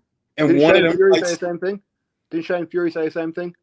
Yeah, exactly. He said it to Rob Tebbett, ID Boxing, because that's where I seen the end of it. I'm like, fam, y'all been telling on yourselves. But what kills me is there's still a section of the British boxing community that goes along with this dub. Like, fam, y'all know damn good and well this man is bullshitting. Y'all know it. They went to the same school as the Wildettes. I'm telling you, they went to the same fucking Cut school. from the same motherfucking cloth. It's the same dilute. Like, yo, if you like this guy that much, right? You buy the Char fight. I'm not, I don't want to watch that shit. AJ could fight Valine. He could fight Zhang. He could fight Hergol. There's a lot of people he could fight. And I will watch that shit. But what I will not watch is Fury versus Char. No, I'm not watching that shit. I'm not taking no time out of my day to watch that bullshit. Okay, let me ask you this question about Manuel Char. You put Manuel Char in there with, say, I don't know, Fabio Wardley or David Adelaide. Who wins? Would you say that's a competitive Everybody fight? beats Char. Everyone. Char likes your picture. Alen Babic beats Char, bro. Yeah. Everybody. But what kills me is this is such a piss poor opponent choice that what should be happening is the whole of the British boxing community should be lambasting Fury, because a fighter like this shouldn't even be in the conversation for a world title. They are lambasting him. They are lambasting him. And the ones who are sticking up for him are because they don't want to see the truth. They don't want to see it. To them, Fury is a god with a big pair of balls that they want to swing on.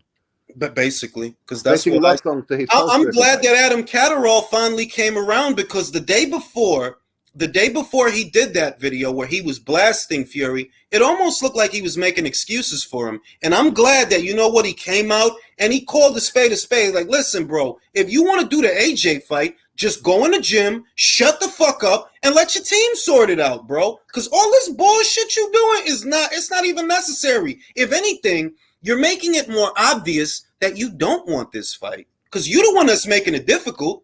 Even if they make this fight now, by the day, I'm seeing people lose interest because Fury's speaking too much shit.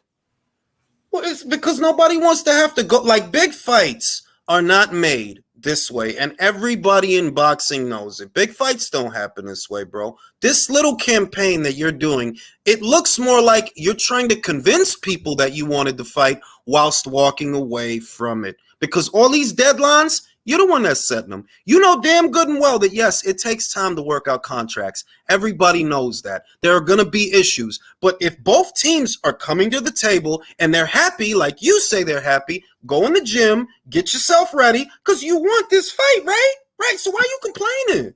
Well, because Fury doesn't know how big mega fights work. Joshua goes through it each and every time. Fury's only just starting to become a bit of a name now. When I heard that, Frank Warren wants to hire an independent arbitrator, for me at that point, and I have to say, I don't know if you caught it when I said it earlier, Sporting, that I don't like how Eddie's handling the situation. I don't. I don't like how he's handling the situation, because you have more power that you're not exercising. At the end of the day, let's stop playing games. You know that if you fight anyone other than Usyk or Joshua, you don't make any money. Yeah. Let's stop pretending that this is some honorable, some cult. No.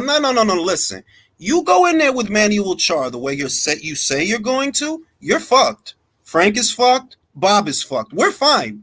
We can go in there with Valine and make money. We can go in there with Zhang and make money. You go in there with Manuel Char the way you're telling your fans, you can say whatever you want to say about AJ, right? You can say whatever. Post it on social media. No one is going to buy your fight, and you know that. So go ahead. You want to call bluffs? Let's call that bluff. We're walking away. Go ahead. You sell the British boxing community manual char and see who gives a fuck. I hate how he's playing this shit. Manuel Char's not even ranked in the top 15 anyway, so he can't fight him. More along the lines of, it shouldn't be 60-40. And if I'm Eddie, it's not 60-40. It's 50-50 if it's anything. And it shouldn't even be 50-50 because at best, you're a $25 million fighter. At best. At best, bro. If we're going to call a spade. This kid gets 85. You get a quarter, less than a quarter of that. So if we're going to be real, we'll come to the table for half the pot or nothing. And if you don't, hey, go fight Manuel Char, bro. Go ahead, you Tyson Fury. You got the green belt, right? Fred Flintstone. It couldn't be me, bro. Couldn't be me. I'm going to talk my shit. You see, people talk about how it was a record purse bid that Frank Warren won for Fury White, or was it 41 million, 42 million? Joshua made nearly double that just in his last fight alone. Usyk made more than that. Usyk made more than that. Usyk made more than. I'm like, fam, and y'all really letting this dude. What bothers me is that Eddie seems to be satisfied with he seems to want to satisfy a status quo, that he wants to meet an expectation. Well, no, dog, you need to start fighting with these guys, bro. You need to no, you not 40%. My God, do you know the kind of purses that we be getting? Look, you could do what the fuck you want, and you could upload whatever you want on Twitter, whatever you want. Do all that shit. None of that shit is gonna make people buy a Char fight. None of it. Would it make more sense for Fury to go have his tune-up against whoever, let Joshua have a comeback fight, and then go put this fucking fight on to Saudi Arabia and earn 5 times more money? Wouldn't that make more sense? Of course. But Fury, the thing about Fury is that he tries to drown people out. That's what I notice, that he tries to control the narrative, and he seems to be a bit of a control freak. And nobody really challenges him on that. I noticed that nobody yo, speak up, bro. Speak up. Like, you know what you're worth, so speak up. You ain't got to upload 10 videos a day. You could upload 1 and just tell the truth. Listen, Fury, if you don't fight me in December, you keep fucking around, I'll walk away, and then you can try to sell a Char fight. Go ahead. See who buys it. Yeah. Because all of this, these are schoolyard tactics. That's this kid stuff. At the end of the day, no matter what you say today, nobody wants to see you fight anyone else except for Anthony Joshua and Usyk. Those are the only 2 fights you can sell. Outside of that, they don't really want to see you with anybody. Well, maybe Joe Joyce, but I don't think you want to fight Joe Joyce. You don't want to have to work for your money. I think that Joe Joyce fight against Parker scared him a little bit. I think it did too. Did anybody see how he was talking when it was over? Yeah. Well, listen, the fact that Fury is giving him a compliment is already indicative of his mind. Oh, he's the number 2 in the world. Yeah. Well, I thought Deontay Wilder was number 2. Didn't he say that? Well, you know how Fury roll, bro. He said one thing a day and another thing tomorrow. You know what I mean? But I agree with Sporting. I do think that Joyce fight, at minimum, he knows that if I were to fight him, I would have to work for my money. And I don't think Fury wants to do that. That's how Char got here, because he doesn't want to have to work for his money. And we know the Juggernaut, what's he going to do in the ring? He's going to come forward. And he's not going to and the other thing is, thinking about how that fight would look, right? Look, you pressured Wilder and you beat Wilder systematically because he can't fight off the back foot. And I get that. But I don't think it would be as easy to do that to Joe Joyce. I really don't. I think he would be harder to back off. Yeah, I agree. What do you think of him saying about on a fight 2 people in one night? Do you think now he's going over the top?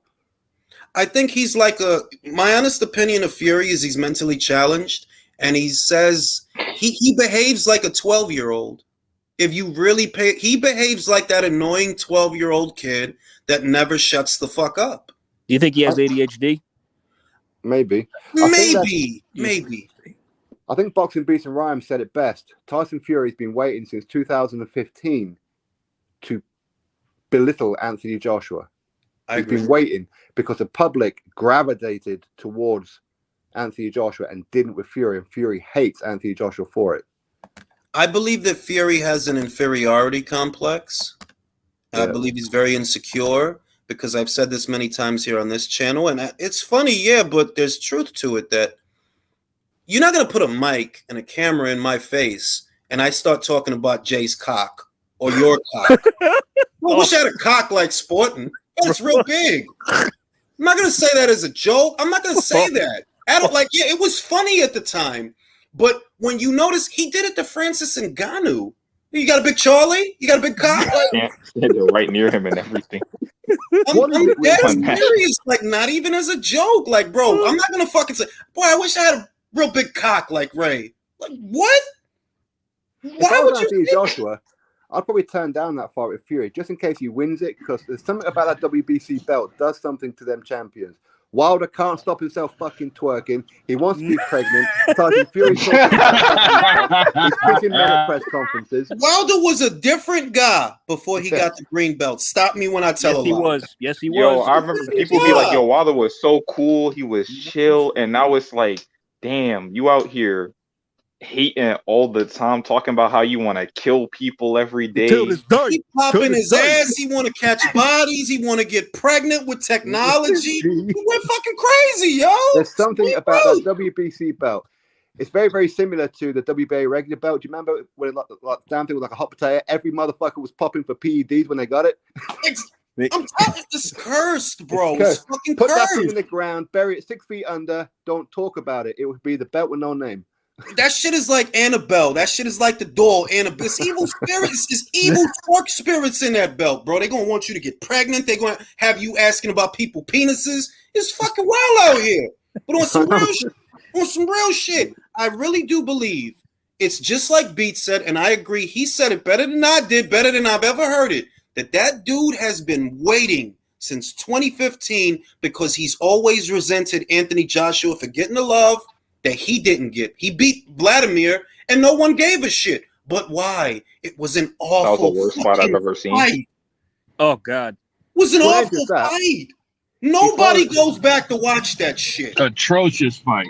Fucking yeah, but he followed horrible. it up with an atrocious fight by saying everybody should respect me for that. Following up with I hate Jews. I hate homosexuals. I hate immigrants. What did he went on a fucking Russell Crowe rampage after that. I only saw 4 rounds of that fight. What the fuck happened? Bro, you start calling Tyson Fury Mel Gibson, man. I mean, then afterwards, like what Sport just said, that he wonders why he's not liked. Well, this is what he was an anti-Semitic, homophobic, racist. Like, he said a lot of shit, and it's like, you have no accountability. The reason that the British boxing community never gravitated towards you is because of the shit that comes out of your mouth. And you thought that you could come to America and reinvent yourself, and it worked for a little while. But now we're seeing what you like. It's back to 2015. Like, bro, now we see you for what you are. Bullshitter, bro. That's why people don't fuck with you, because you a bullshitter and you act like a 12-year-old. Is this necessary? No. The reality, you need a tune-up fight. I actually sympathize. Usyk said he doesn't want to fight in December. I get it, and I get it. Like, okay, well, you don't want ring rust to collect between now and the Usyk fight, so get yourself a guy. Get Martin Bacol. You don't want Martin Bacol? Get Caballel. You can beat him. You know, he doesn't even hit hard. Get that guy. But you don't gotta bullshit people like this, because you are bullshitting people and wasting time, and it's not necessary. You could say, look, Frank, give me 15 for the Caballel fight. We can sell that. We can do that. 15 up front, we can do that with Caballel, and I'll talk my shit, and I ain't gonna say nothing. I'm not gonna lie to the public to try to sell them a dream. Like, yo, I'm gonna fight Usyk next year, and this is a keep busy fight for me. Simple as that. That's it. It could even be a non-title fight. I don't even think, because Caballel is actually halfway decent. I advise everybody go watch the Monte Carlo Chisora fight. The kid can move. Oh, he beat Chisora, didn't he? I forgot about that. Yeah, he can move. Like, he's not bad. He just doesn't hit hard. Like, he's really not a power guy. Like, you can see that. But, you don't got to do all this shit just to schedule a tune-up fight, bro. Like, really, if what you need is a keep busy fight in between now and next year when you fight Usyk, that's understandable. There's nothing wrong with that. You the one that's turning this shit into a circus, because you a fucking dickhead. He turned it into a circus, and remember, he wanted a tune-up, even though AJ and White was going to step aside. Exactly. And Aegis Climbers. And that came from Aegis Climbers. I don't believe shit Fury says over no Aegis Climbers. Because Aegis Climbers don't be out here arguing with people. But whenever Fury's brought up, you'll notice he not going to stay quiet. Like, fam, you wanted a tune-up fight, bro. Ahead of the Usyk fight. Have you noticed that Frank Warren is starting to give off signals that he's getting a little bit pissed off with Fury too?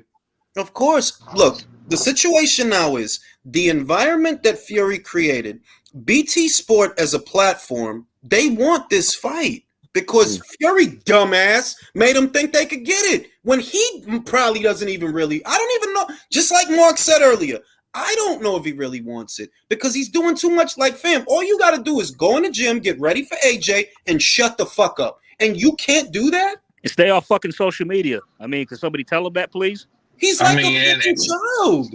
And that's where I agree with Jules. The minute he fucking starts saying shit about the commercial side, walk a fucking way. Fuck you. Yeah. Get the fuck out of here, bitch. Like if you're getting 60% of the pot, all right, you want to be the A side, fine, you're the A side. But this commercial stuff, this foreign rights stuff, no. Because those people don't fuck with you, and you know that. What you want, or what it seems you want, is control over my money that I bring here. If I leave, all this shit goes with me. What, you think Manuel Tar brings all this money?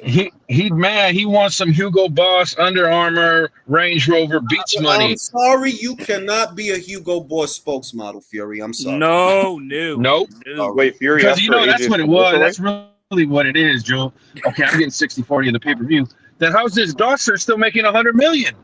Because he fly, and you not fly, bro. That's why you not fly. That's what the shit is, bro. You can't fuck Amir Khan's wife. You can't fuck Khan, and she look good as shit too. I'd fuck. The fuck? Jules, if I was Joshua and Fury issued out that first offer to me, let me go on camp to this. This is what I'd have done. And he put out that offer. If I was AJ, I would release the video, and I'd have did just like this. Exactly. Like if I'm AJ, I'm gonna do one video, my guy. I'm gonna do one video. Listen, bro, if you don't shut the fuck up already, I'm out. I don't give a shit what you say on Twitter, you little bitch. If you don't shut the fuck up, me and all my money, we out of here. And you could try to sell that Char fight. See who buy that shit. The time forget, like these are games. This is little kid stuff. Everybody knows if you're not fighting Usyk and you're not fighting AJ, you ain't making money. You know what? I might give Richie Reactor a call and get him to get me a Anthony Joshua interview, and I'll put it on him like that. Tell AJ, tell Fury to go fuck himself. Thank you. I'm fucking this close to DM and AJ and Eddie. Like, what the fuck are y'all doing? DM what the fuck are y'all doing?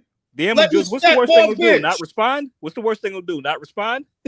I might have to hit like AJ, man. Come on, let me talk for you, bro. Like, don't even let me talk for you, bro. Like how Bernie be talking for Crawford. Bernie the boxer.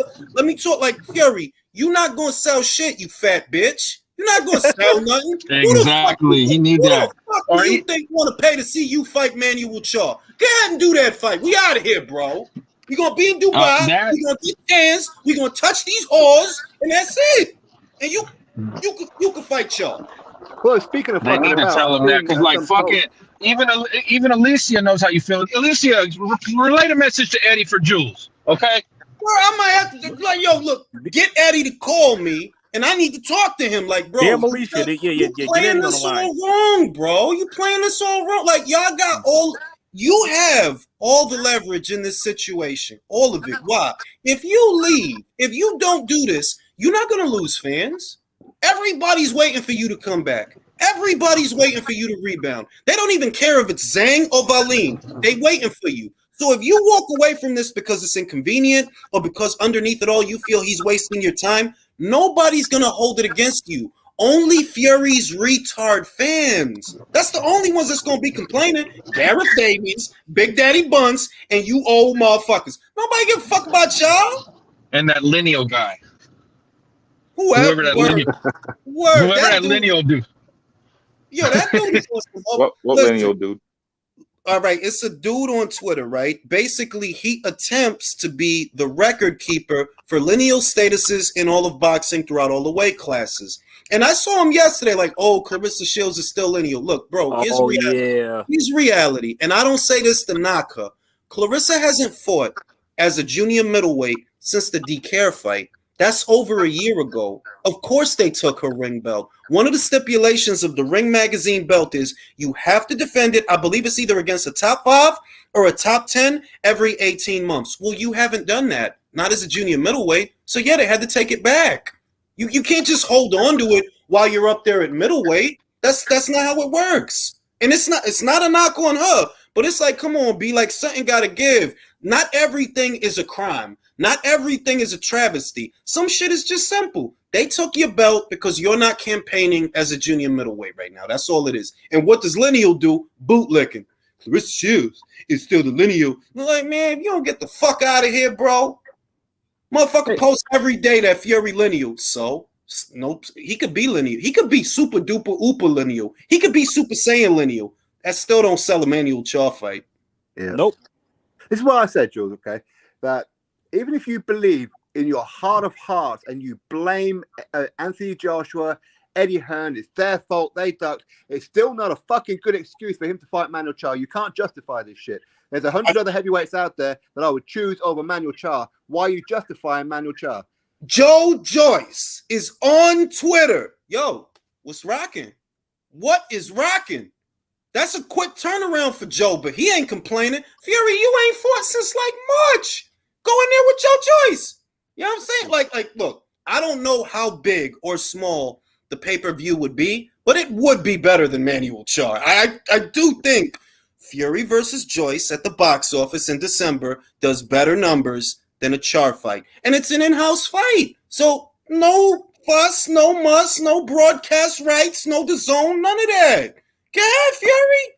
They don't want to hold his feet. Well, a certain section of the media does not want to hold his feet to the fire. And I'm like, yo, fam, come on now. Y'all know y'all don't want to see him fight nobody else but Usyk and AJ. That's the only 2 fights that's left for him. Outside of that, ain't no money out here for you, bro. Listen, right. Dillian's my guy, right? But if he announced his next fight was Manuel Char, I'll go, dude. Oh. Bro, if I understand, but dude. if AJ said, yo, I'm fighting Manuel Char in December, bro, I give up, bro. Like, damn, bro. I'll be like, better not be on pay-per-view, but no. but all right, bro. Maybe if I Jules, couldn't the the way third they time and I moving, didn't hear that shit.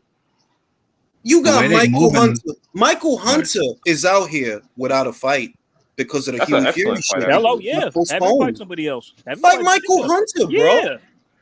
Say you Fight beat him up Marvin worse than Coley, fight Usyk. There you Usman go. Blackman, Congratulations. Hey, Jules, how did Michael Hunter get out of his Triller deal?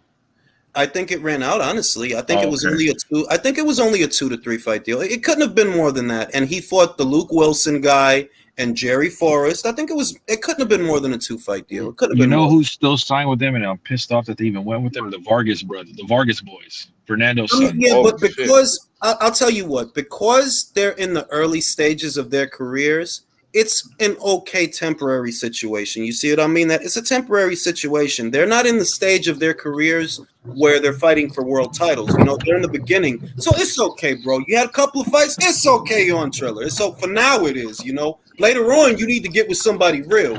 But for now, it's okay. If they paying you and you getting paid, it's okay, bro. It's okay. By the way, Sporting, could I ask you something? Of course. Hey, about Dillian's next opponent, you got a line on who that is? You know who he's fighting next? Well, a few weeks ago, I heard from a very reliable source, will say, that everything was agreed with the Down Dubois fight. Now there seems to be something not quite right, but I don't know what that is. But I'm Money. hearing that it could be, what's his name? That American, Franklin. Is it Franklin? Jermaine Oh, Franklin? Jermaine Franklin on him. Dillian Okay. can beat him. Dillian can beat him. Unbeaten guy. I've seen Jermaine Franklin.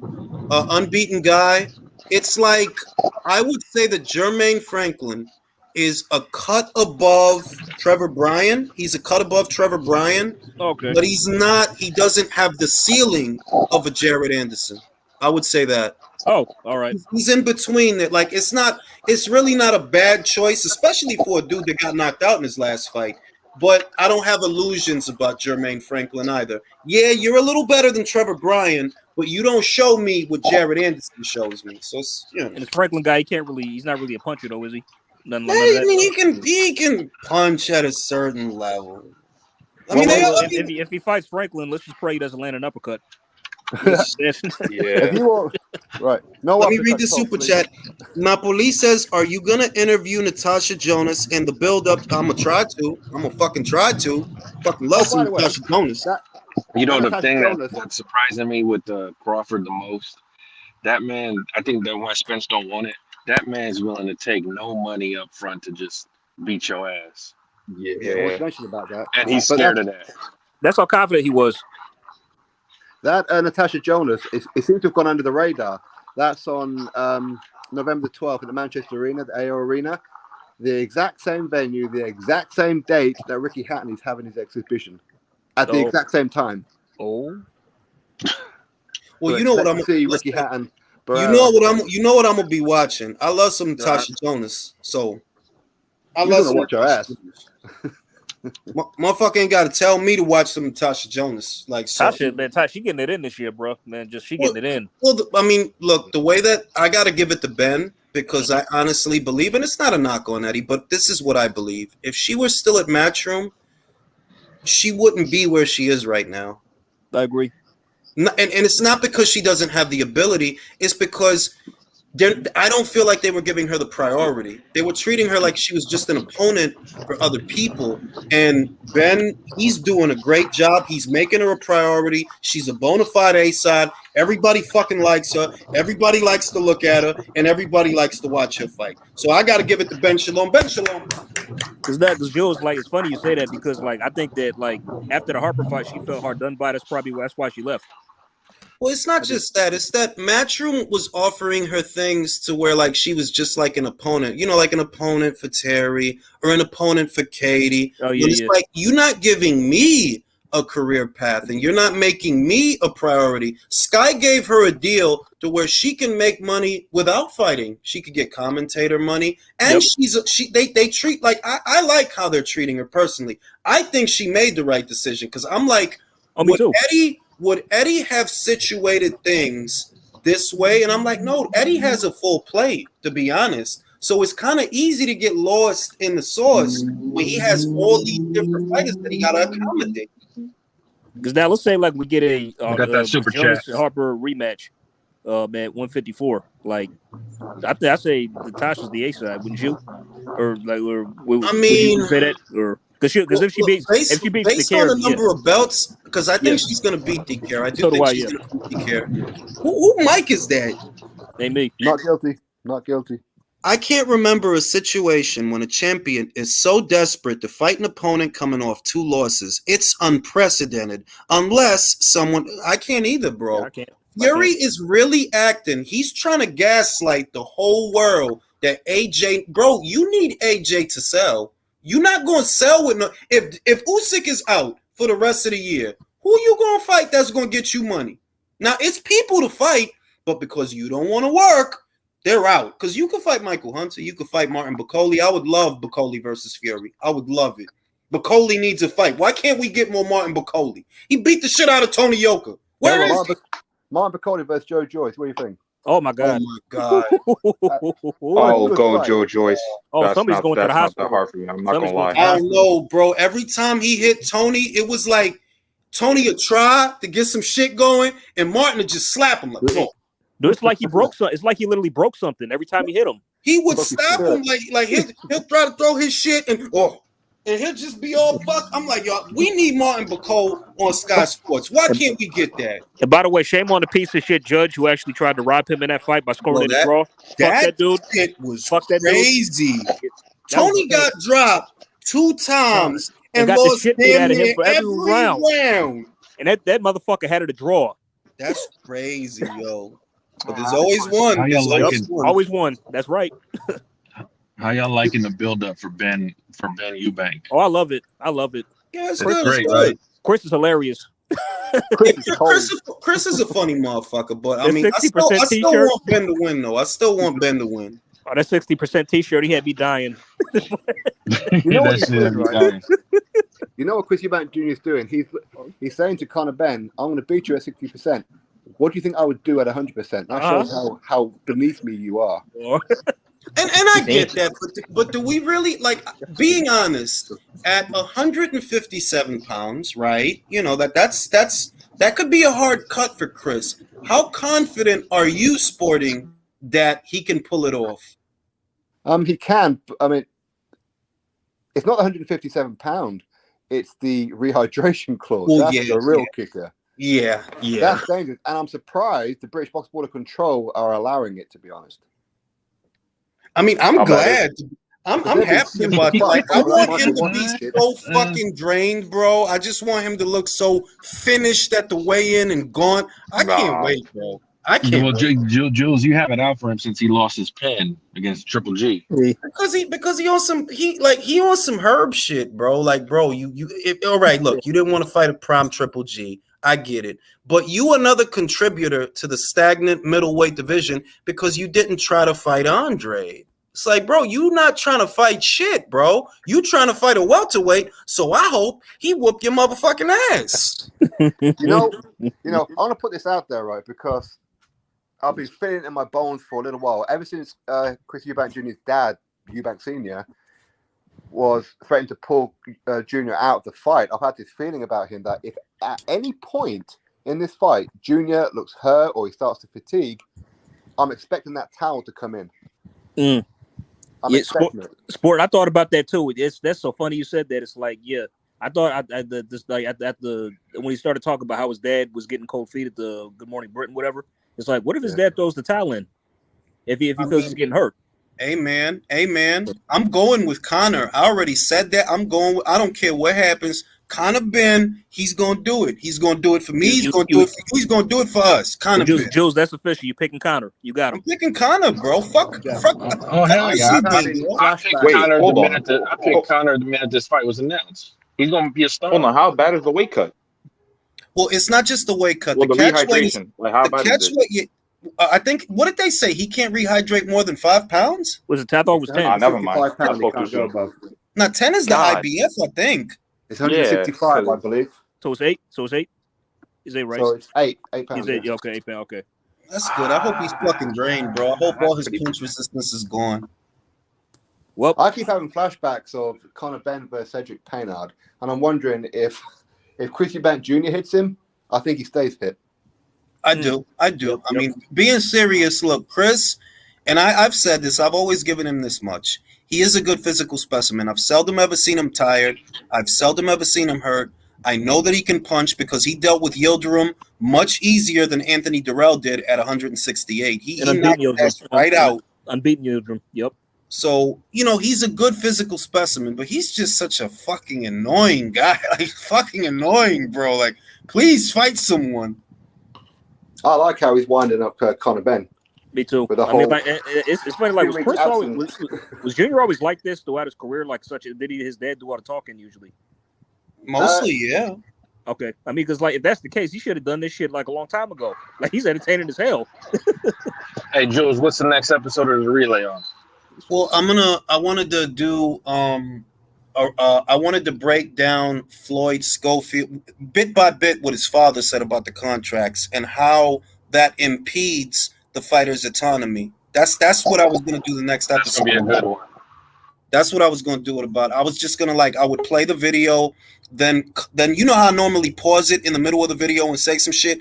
That's what I was going to do, and I'm gonna do that because I've been meaning to do that. If it wasn't for this Crawford shit, that's what the fuck I would have been doing. Base was good. Yeah. Dude, you don't leave me on the sidelines. I don't appreciate this shit, man. It's a lot of super chats. There's a lot of shit going on. It's Schofield. It's You've been Eubank. too busy chatting to read the super chats. Don't use that as an excuse. I'm fucking older, right? That's my excuse.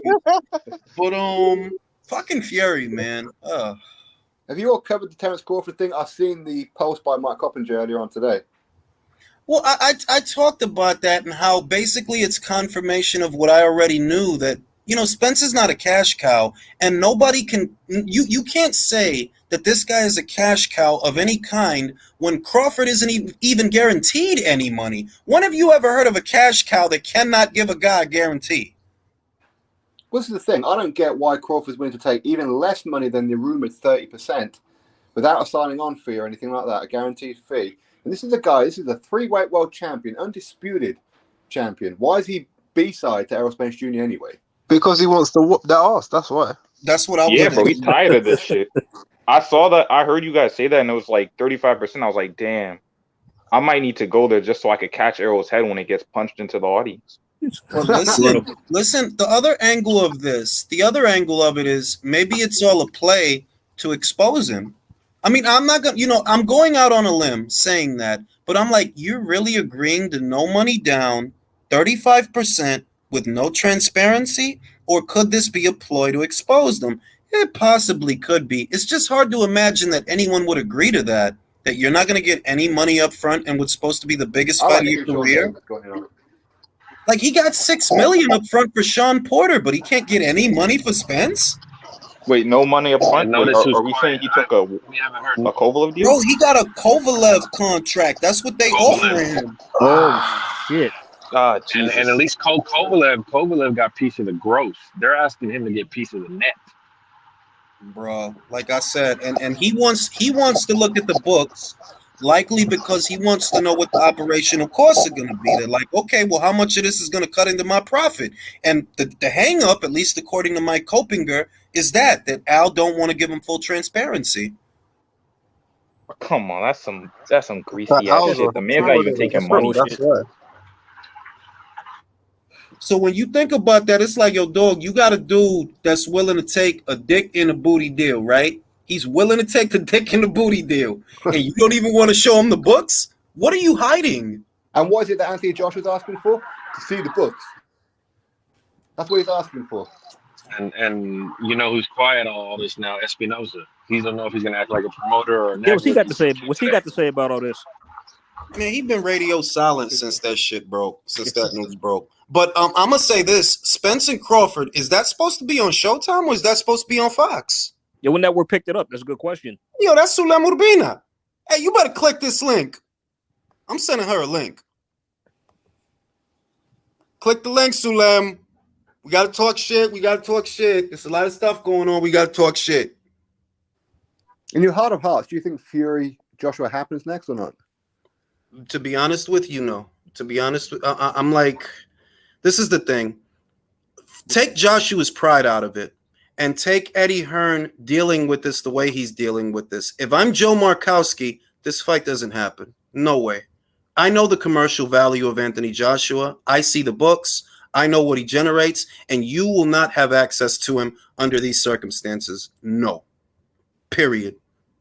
I don't like that Joe Markowski. I don't like him very much. I don't like that he looks like Harry Potter, but he's blonde. You know, that really bothers me. He's like a Harry Potter from a parallel universe. Oh, that's who he looks like. Honest. I thought he looked familiar. He don't look like Harry Potter. But he do. That's why I'm laughing. He bothered me a little bit when he says that he told Eddie Hearn to stop arguing with the other promoters. I was like, but that's what Eddie Hearn does. That's why you hired him. Well, I'll say this. The reason that Joe probably doesn't understand, I didn't hold that against Joe because what Joe probably doesn't understand is that's normal. You know? It's like that's normal. Like, that's boxing, bro. That's what goes on in boxing. The banter, the back and forth. I love Eddie for the fucking banter, you know? But Joe probably doesn't realize that. No, what Joe's looking that'd at be is like the fact Joe. that That'd be every like time Eddie's Joe going arguing back with and forth somebody, with like, Joe Espinosa. can't get done afterwards. That's what he's looking at. Say it again, Bass. Like, Joe's looking at every time that Eddie seems to be arguing with someone, the deal can't get done afterwards. That's probably, and now that they're fully in bed with the zone, with Matchroom, and they need like other people to play ball because none of the others want to work with him now. That's why he's probably telling, no, you need to pipe down because we need to get these cross promotions done. But they won't work with him anyway because they don't want to work with an outside promoter, regardless of who it is. Yeah.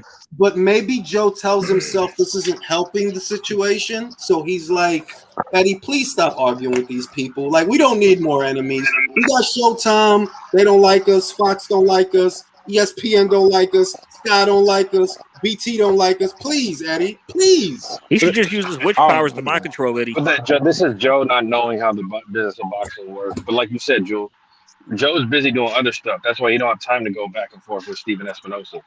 Yeah, like Joe's not a boxing guy, so he probably doesn't understand. Joe's not a boxing guy. Joe's as much a boxing guy as Bill Wenger was a boxing guy at Fox. Like, you're not a boxing guy. You don't understand. He's about as much a boxing guy as Espinosa is. Wait, Jules, did you say No, Bill? no, you Bill. have to admit, Bass. I don't like Espinoza. I don't have to admit shit. I'm gonna tell you that from now. You do have to admit it because you're a fucking Capricorn, and you have to admit it. Espinoza does know more about boxing than Joe Markowski. Yeah, but that doesn't mean that he knows shit about boxing. No, he doesn't know shit about boxing, but he knows shit, like certain shit. Is there anything better? Is there anything better than Eddie Hearn, Leonard Ellaby, back and forth? Bro, I would literally pay $100 price point for Eddie Hearn versus Leonard Ellaby at the O2 Arena on pay-per-view. I would pay because I know Eddie Hearn can win the fight. If he uses his height and uses his jab and keeps Leonard at range, he can win that fight. I'll be there ringside. I'll get my press accreditations, go down there. I'll pay for Sporting to come down as well. Eddie can win. He can win on points. He probably can't knock out Leonard because Leonard, like, he's got a big fucking head, but he can win on points. I think he makes him quit on the stool. He can't break his nose. No, if Eddie Hearn punches him in that nose, Leonard Ellaby will die. I'll tell you that from now. The funny shit is, all of his airways in one shot. What's wild is that fight does bigger than Spence-Crawford worldwide.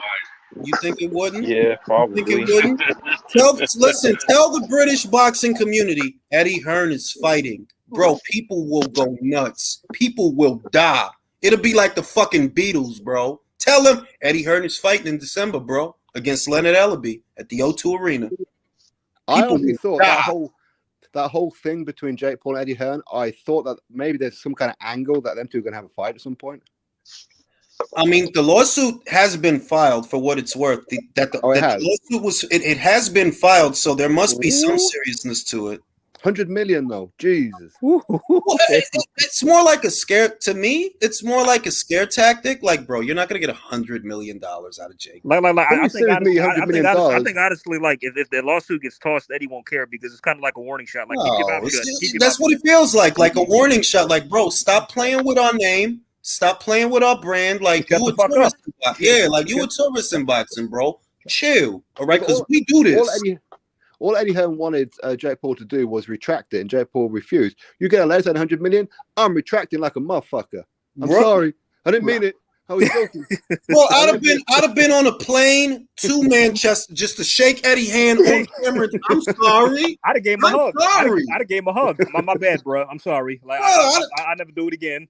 I'll never do it again, bro. I swear to God, bro. Handshake, I dap him up and all that. Like, I'm sorry, Eddie. I'm sorry. I mean, but Jules, earlier you said somebody's name was Bill Wenger. Is that what you said? Yeah. Who's Bill Wenger? He's right. Exactly. No. I mean, there's actually a person named Bill Wenger. No. Listen. The liaison to Fox. You know the role that Stefan Espinoza plays at Showtime. The guy at Fox, Bill Wenger. That's the guy. Except you don't see Bill Wenger anymore because Fox is out of boxing, bro. They're not going to spend no more money on this shit. They're just giving. Yeah, they're done, bro. They're just giving them slots. The story is per Marcos Villegas that none of the operational costs for cards that happen on Fox come from Fox. They're just giving them a slot and they take a cut. So if you do a pay-per-view on Fox, whatever it brings in, they get a piece, but they don't have to pay for anything to do the show. Like, that's indicative.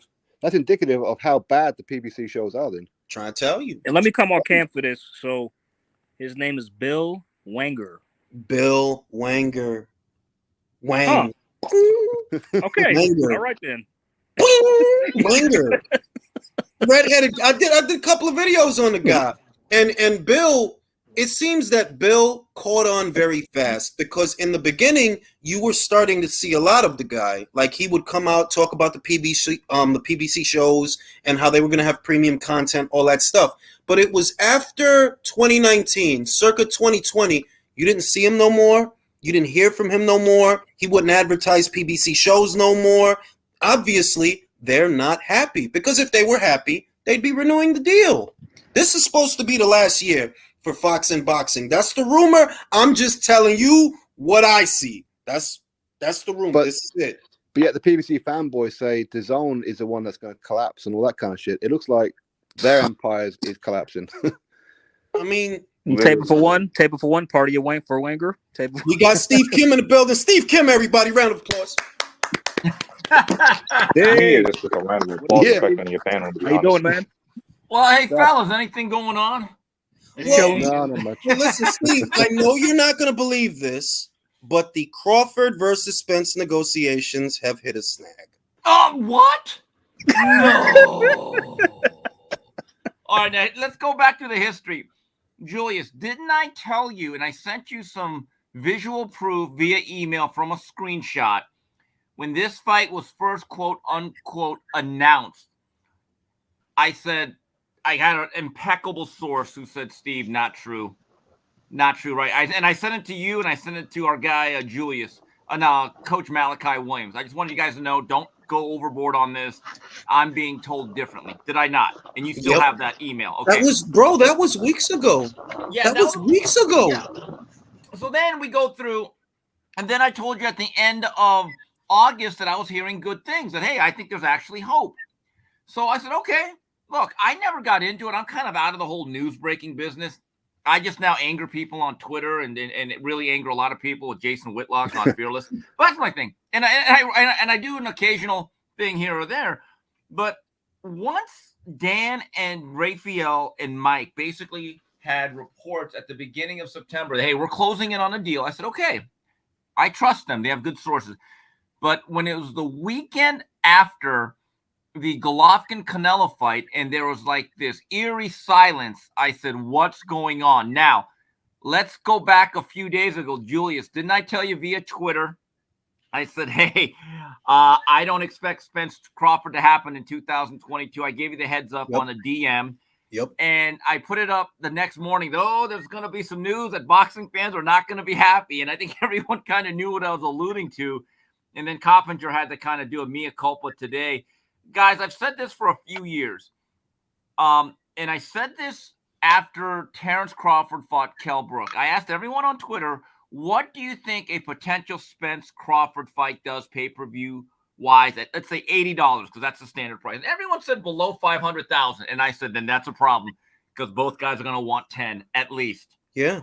And that's just the way it is. So these things are very easily figured out. You just have to know the math. And understand the pay-per-view splits, how they are divided up between the promoter and the satellite and cable carriage companies. And then you got to figure out what these guys want based on their past purses. And look, last year, Terence Crawford got $6 million for Sean Porter, which meant human nature, whether it's logical or not, he was going to probably want in upwards of 10 at least. And then you look at Spence, who says, well, wait a minute, I'm the bigger draw. That means I'm probably worth 15. So right then the math is thrown off. So, well, Steve, I'll say this. If Crawford on this premise, honest to God, just not just as a boxing fan, but as a family guy who sympathizes, I'm not going to expect this man to take a shit deal so I get to watch 36 minutes of boxing. Yeah. I'm not. Like, it's wrong. What they're doing there, it's wrong. Y'all tried to scam him. That's what y'all... But wasn't the whole point that why the fight wasn't happening before? It's because Crawford was on the wrong side of the street. Well, That's the only holdup, right? Sporting. What if now? You know, because I've maintained this for years now. It was never about Bob. It wasn't Bob, because if it was about Bob, we would have never got the Fury rematch. It's not Bob. They never wanted this fight because they know how it ends. That's what it is. And the other thing is, guys, here's the reality. And I just tweeted this, and I've spoken about it in the past. The reason why Fury Wilder 2 and 3 happened is because the structure of that deal was that the PBC pays their side, Top Rank pays their side. Exactly. And they would also use joint broadcast platforms, Fox and ESPN, to basically make this a co-promotion. And I don't know if it worked from a financial sense. I don't know if anyone ever made a pure profit. But it worked. It was good for boxing. We got to see the fight that we wanted, specifically the second one. And you got the sense, you know what? We can do this again 2-3 times a year. If you can make this arrangement, it'd be good for the sport. But I've always had a theory, and I was talking about this to the BDA boxing crew last year. Once Wilder got wrecked and Al was not on the winning side and it didn't make that much money or any money at all, I think Al just said, why am I doing this?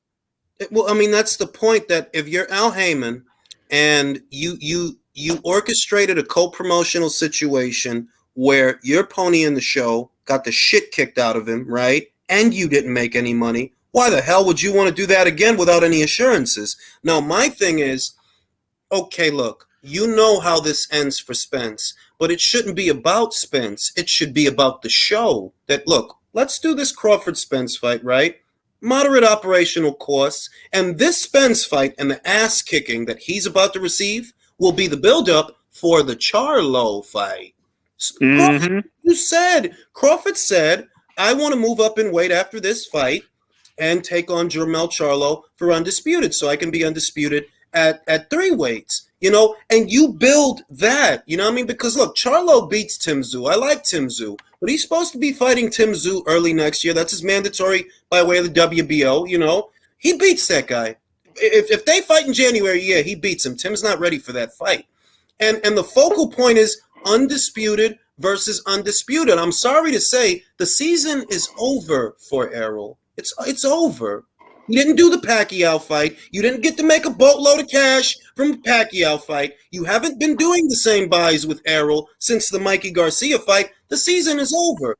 Salvage this with Crawford. Give that man $10 million. Do what you got to do, all right? Because you don't have anybody. The reality is, if you don't fight Crawford, Ennis might get to Spence. What the fuck is that fight worth? Right. Crawford fight. Yep. You have some hungry young guys that are very talented in Virgil Ortiz and Boots Ennis who are waiting in line as the number 1 contenders. Keep this in mind. Crawford's WBO mandatory is due 18 months to the day of last year's fight with Sean Porter. So that'll probably be sometime in the spring of 2023. Boots is chomping at the bits. And if I'm Boots, I'm saying, you know what? No more step aside, or I'm not taking any step aside. I fought 4 minutes in 2022. I need to get going here. I'm sitting in the log jam. I'm ready to move on from this fight. I think, look, there's still a chance that this fight could happen early next year. But I've maintained this for a while. I don't know if this fight is profitable based on what they want both fighters based on what both fighters really want to demand. Here's the other thing, though, Jules, I think is really interesting. Could you imagine if Bob Arum or Eddie Hearn offered a similar deal to a PBC fighter? What would be being said about this particular contract? Oh my God! I could just what I've been maintaining throughout. Look, if anybody, and I'm gonna be taboo. I'm gonna hurt feelings. If anybody has a bias against black fighters, it's Al Haymon. You had money for Munguia. You had money for Canelo. You even got money for Ryan Garcia. But you have no money for Terence Crawford? If anybody here has a bias against black fighters, it's Al Haymon. Because look at it. Because if Terence Crawford beats Errol Spence Jr., then he goes to beat Jermell Charlo. Terence Crawford doesn't have that loyalty. Thank you, Al Haymon. That the rest of them have. He can just fuck off to the other side of the street with all the belts, and Al Haymon's going to be stood there with his dick in his hand with nobody left. Exactly. Like what they've tried to maintain is that these other promotional outfits, look at what's going on with Broner. You understand? He posted all that stuff to his own social media about his situation with Al Haymon. That you giving me an allowance, basically. I don't even get my full purse. What I get is a weekly or monthly allowance, okay? If anybody's mistreating fighters, it's Al Haymon. Yeah, I call that the Al allowance. But anyway, the thing is now, I don't know. I think that it's interesting reading some of the stuff on social media. And again, that does not represent a huge swath of people. But I get the sense that there now is a PBC backlash, even from those who had blindly supported them in the past. Like, I'll be honest with you guys, now that it's football season, I have no stomach to really take time out of my football watching to see Wilder Helenius and pay for it. I really don't. I don't know how everyone else feels. I can bypass that. Steve, I'm not buying it. I'm not even streaming it. Listen. That night, Devin Haney's fighting, and I was, honest to God, because that's how much of a degenerate boxing fan I am. I was considering buying Wilder versus Helenius, but the fact that there's another card on that same night that I don't have to pay for, oh, fuck that shit. I'll catch the highlights, bro. What, I'm going to watch Wilder's ring IQ, his great jab, and his great footwork? We already know. We already know. We all know what's about to happen in that fight anyway. We do. You already know the undercard's a sack of shit. Oh, let me call my mother. Caleb Plant is fighting Anthony Durrell. No, you know it's actually crazy. Someone actually said, you know what's wild? The Caleb Plant versus Durrell fight is slightly better than Robert Helenius versus Wilder. Oh my! They were like, lying. You lying? No, mad people were saying that they were like, yo, that might as well be the main event. Well, now wait a minute. That's like trying to say who's the tallest midget. That really is. I mean, look, next week, guys, like at the StubHub Center or whatever they call it now, the Dignity Health Sports Club Hubs Depot, right? Sebastian Fundura fights on some PBC on Showtime card. Look, I'm going to be in Miami for the Miami game against North Carolina, but I'm not going to lie to you. Even if I was home, if that fight was in my backyard, I'd probably close the curtains. I'm sorry. I just don't have a stomach for it at this point. PBC, I don't know what their plan is. I really don't. I think the takeover. Look, we have great cards, and I said this at the top of the show that we actually have really good fights that are done, that are scheduled, like Kenshiro versus Hiroto Kayaguchi. That's done. That's a unification match. It's done. Conor Benn versus Eubank. That's done. All right. Inouye's going to fight Paul Butler in December for the Undisputed. That is done. All right. Shields Marshall, Mayor Baumgartner, Chaco Estrada 3. Yep. Yeah, Chaco Estrada 3, motherfucking Ramirez versus Bivol. We have fights to watch to where I don't have to suffer through Fundora versus. I don't even know he's fighting. I don't know. Oh, Campo, right? Campo. The guy that Spence knocked out in one round 4 years ago. Yeah. You can't make this shit up. Bro. And so, if you actually go back, Jules, I'm sure you got probably more receipts than Rite Aid or CVS, but I remember when Steven Espinoza said, "Yeah, we're almost there. We got 80%." See, you put some percentage on the deal being done, and I'm like, really? I was told completely. Did you remember the last part of the audio when he said, all we got to do is get the money right? That's all I needed to hear. Oh, my God. If the money's not right, there is no fight. There is you know that. That's like going to like a Big Five sporting goods company, buying all the hiking gear and saying, you know what, everything's left to do, but now I just got to climb Mount Everest, but the rest is done. Like, all I got to do now is climb Everest. I got the gear, and that's the important part. Now comes the easy part. Like, bro. Yeah, look, if they fight, great. If they don't fight, I've been saying it for 4 years. I've been saying it about Haymon. I've been saying it about the PBC. I've been saying it about what the real nature of this holdup is. And the truth is, I don't think Al has ever wanted this fight. I don't think Errol has the autonomy to even make a decision. I don't think he's ever had it. When you say that they laid out a 4-fight plan for you, that tells me you have no autonomy. Someone is making your decisions for you. Like Anthony Joshua has autonomy. Canelo has autonomy. Oscar De La Hoya, he had autonomy. Sugar Ray Leonard, autonomy. Real cash cows, real box office fighters. That is not Errol. That is not Errol. Do you think that they're going to have the same problems making the Wilder versus Ruiz fight that they're having with Spence and Crawford? No. Nope. In-house. It's not that. It's that Andy, look, Andy hadn't boxed in a while. Remember that. After the Areola fight, he hadn't boxed in a while. So he tries to have a fight with Tyrone Spong. They pulled him out of that. There were fight posters and they pulled him out of that, saying, you already signed an agreement to fight Ortiz. And that was months ago, bro. Months before the fight. So I don't think... Yeah, exactly. I don't think... in April. Andy doesn't have a choice. If they tell Andy, look, you getting 1.5 or whatever for this, that's what the fuck he gonna get, bro. Because he can't leave. Okay. I will pay it. Was that an Andy Ruiz impersonation? Wow. Oh boy. Wow. No. Al could be like, y'all getting $500K a piece. Okay, Al, no problem. We're good with that. I'm just being honest that I don't think he has the autonomy to accept or reject. He has to fall in line with whatever they tell him, because clearly he was averse to the Ruiz fight at first. If he wanted to fight Tyrone Spong on Triller, either he wanted a tune-up fight or he just wanted some money for his pocket. In any event, he must have been averse to it because he tried to do another fight. and you guys literally pulled him out of that. You know what I mean? So I don't think he has a say in the matter. What's Wilder's purse for the Helenius fight? Has that been revealed yet? I haven't seen no number. I'm gonna guess that it's around 10 to 15. I haven't seen anything. No Well, that's way. way too You much. think that much? Really? That's a lot.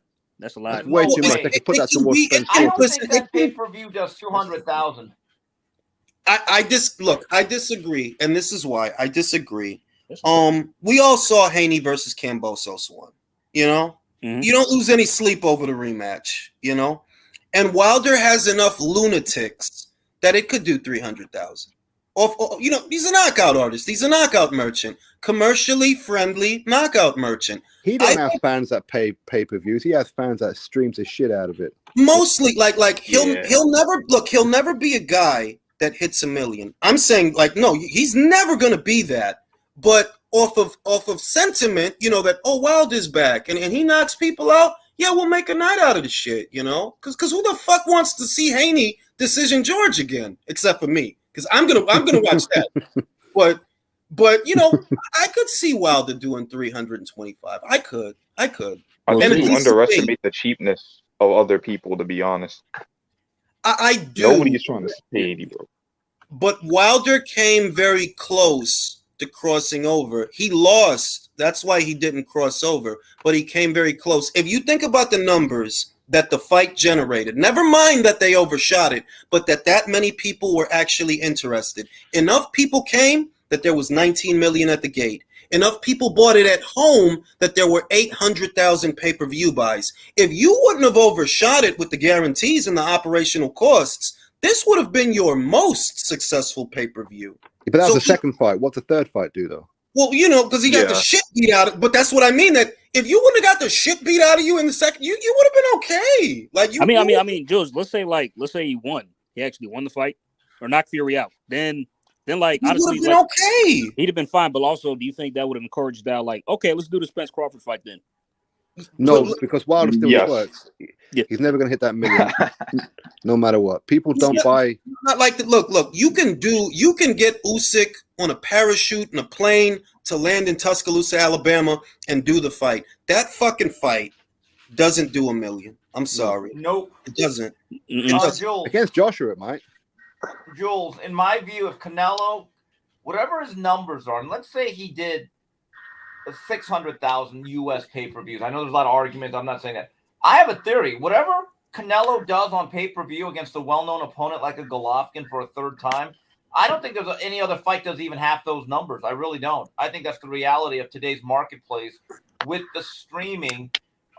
Even I think, look, say what you want about Al Haymon and the PBC, they still have a right to make money and structure a deal where they don't get bled, because they have bled a lot. And I think at the end of the day, there was a realization that this fight is not one that's going to touch 1 million buys. I think that's because. But can we say this, Steve? That we can also chalk that up to ineptitude, because I wholeheartedly believe they do not know how to promote. I firmly look. Honest to God, hand on heart. If it were in my, I could sell this fucking fight, and I know who to sell it to and where. They don't. They're idiots over there. They have antiquated ideas about the sport of boxing. They're still relying on racial tension to sell fights. This is not the fucking Jerry Cooney era. This ain't Cooney versus Holmes. You can sell Crawford versus Spence. Your problem really is you spent 4 years trashing Terence Crawford. Yep, you can't turn around and sell him now. That's the problem. Didn't they even remove him and his WBO title off the welterweights? The Fox Sports did on their graphics. They made it sound like he was like a political enemy of Stalin. They scrubbed him from the record. They treated him like the IBO. But they included Pacquiao's Reggie belt up there. Wait, but then on what's it called?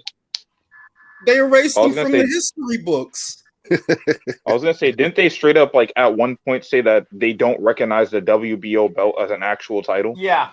But how do you do that and then you try? Yeah. Like what? Weren't they saying some crazy shit like they were gonna start some called like the PBC belt or some shit like that? I told you the real problem that this fight has, one, it's 4 years too late. The buzz for it was at a fever pitch in 2018. That's the first problem. The second problem is you spent the subsequent 4 years paying content creators and saying it yourself. Errol doesn't need Crawford. That's what you convinced your audience of. And now guess what? Nobody gives a shit. Nobody cares. Look, they They did their made this job. bed and now they have to sleep Yeah. in it. That's the reality. That's the reality. Now, to your point, Steve, I beg to differ. If Zurdo Ramirez, not saying that he will or that I think he will, but let's just hypothesize that Zurdo goes in there and puts a phenomenal beating on Dimitri Bivol. That fight does over $1 million between him and Canelo. I guarantee it. Do you think that Charlo or Benavidez versus Canelo does it? No. Charlo doesn't have fans. Charlo has the same number of fans as Dimitri Bivol. This is a fact, guys. Wow. And again, I am not Damn. making a judgment on either Charlo brother, but this is a fact. And I was talking about this with some people a couple nights ago. In the year of 2022, and we're already into October, basically, both Jermel and Jermal, their total number of fights, not each, their total number of fights is 1. Two Think brothers. about that. How One the fight. hell do you promote or market that? Is that why he's losing his house? Well, I mean, we can According to his soon-to-be ex-wife, yes. We can chalk that up to the scarcity of fight dates at Showtime, the strained relationship at Fox, because that's another way we can explain the sparse schedule of activity. They're on the outs with Fox, and Fox seems to be right on their way out. Showtime, well, they can't accommodate all these guys. They ain't got the budget for the goddamn shit anymore. I believe, I don't know, but I believe the budget has gotten smaller and smaller and smaller every year at Showtime. Yeah, but Heyman's got to have a backup plan. I mean, this is Al Heyman. We've always Yeah, the Waddle and Reed money that he stole, that's in a Swiss account. That's his backup plan. Oh, shit. By the way, did y'all hear about the offer Jamal got from Subway? They want to sign him to promote their sandwiches. They do? No. Oh, Wait a minute. Wait, hold on. They've had Jared, and now they want Jermal? Huh. I know Jared's unavailable now, guys. Wrong Jared, bro. Wrong Jared. Yeah. Wrong Jared. But I'm gonna say this. I do think that a big part of the reason that we see guys fighting once a year is because they can't accommodate them all in tandem with the purse demands of the fighters. They're like, bro, you probably want $1 million every time you get out there, and we can't do that. 2, we don't have the dates to do that. That's the other thing. Fox is not giving us any production value. They're not giving us any money to do fights. What we do on Fox, according to Marcos Villegas, we're doing out of our own pocket. And I do believe Marcos, because Marcos is the one I got it from. He posted that tweet. And he was there. He worked at Fox. He was part of that broadcast. But it was really vindicated today, who truly is the winner? Bob Arum. Because you can't blame him anymore. I mean, for 3 years I heard blame Bob. Meanwhile, Top Rank was making fights with almost everybody else at certain times, including PBC when it came to Fury Wilder. Yes, they were. You know, at the end of the day, they could have done the same structure where PBC pays Spence. We're going to play Crawford. We'll use the Fox and ESPN platforms to co-promote this thing and see what we can make out of it. They didn't want to do it. Now, guys, I don't follow Errol Spence on Twitter. I actually like him personally. Has he said anything today about any of this? I haven't seen. Listen, I follow the guy. I haven't seen anything. To your point, Steve, remember what usually happens when a top-ranked fighter meets a PBC fighter. Now, at or around this time, when these were all hot topics, Alexander Vosdik put Adonis Stevenson in a coma. Tyson Fury came very close to beating Deontay Wilder on the cards. You see what I mean? Mm-hmm. These things act as deter. If you're Haymon, like, I don't want to do this Crawford fight, bro. I don't want to do this shit. There's not a lot of money in it. He's probably going to beat my guy. I don't want to do this thing. And I wholeheartedly believe it has never been their intention to do it. But this year, they got backed into a corner because of Ennis, because of Stanionis. So they tried to walk Crawford into a bad deal, and he didn't take the bait. Julius, you want to hear another fact? And I wrote about this a couple of years ago, and I got to send you the article. I've known Ray Leonard for years, one of the greatest, nicest people you'll ever meet. Very amiable. We have a great relation. And I did a long story about his fight with Tommy Hearns back in 1981. This is during the summer of 2020 where there was no fights going on. So we had to come up with content. And one of my favorite stories was with Ray Leonard. We talked about it. When Ray Leonard and Hearns fought in 1981, I believe Ray Leonard was a month or two from his 25th birthday, and Hearns was, I think, 22. Well, fast forward to now, Terence Crawford just turned 35 2 days ago. Oh. And I believe Errol Spence is 32.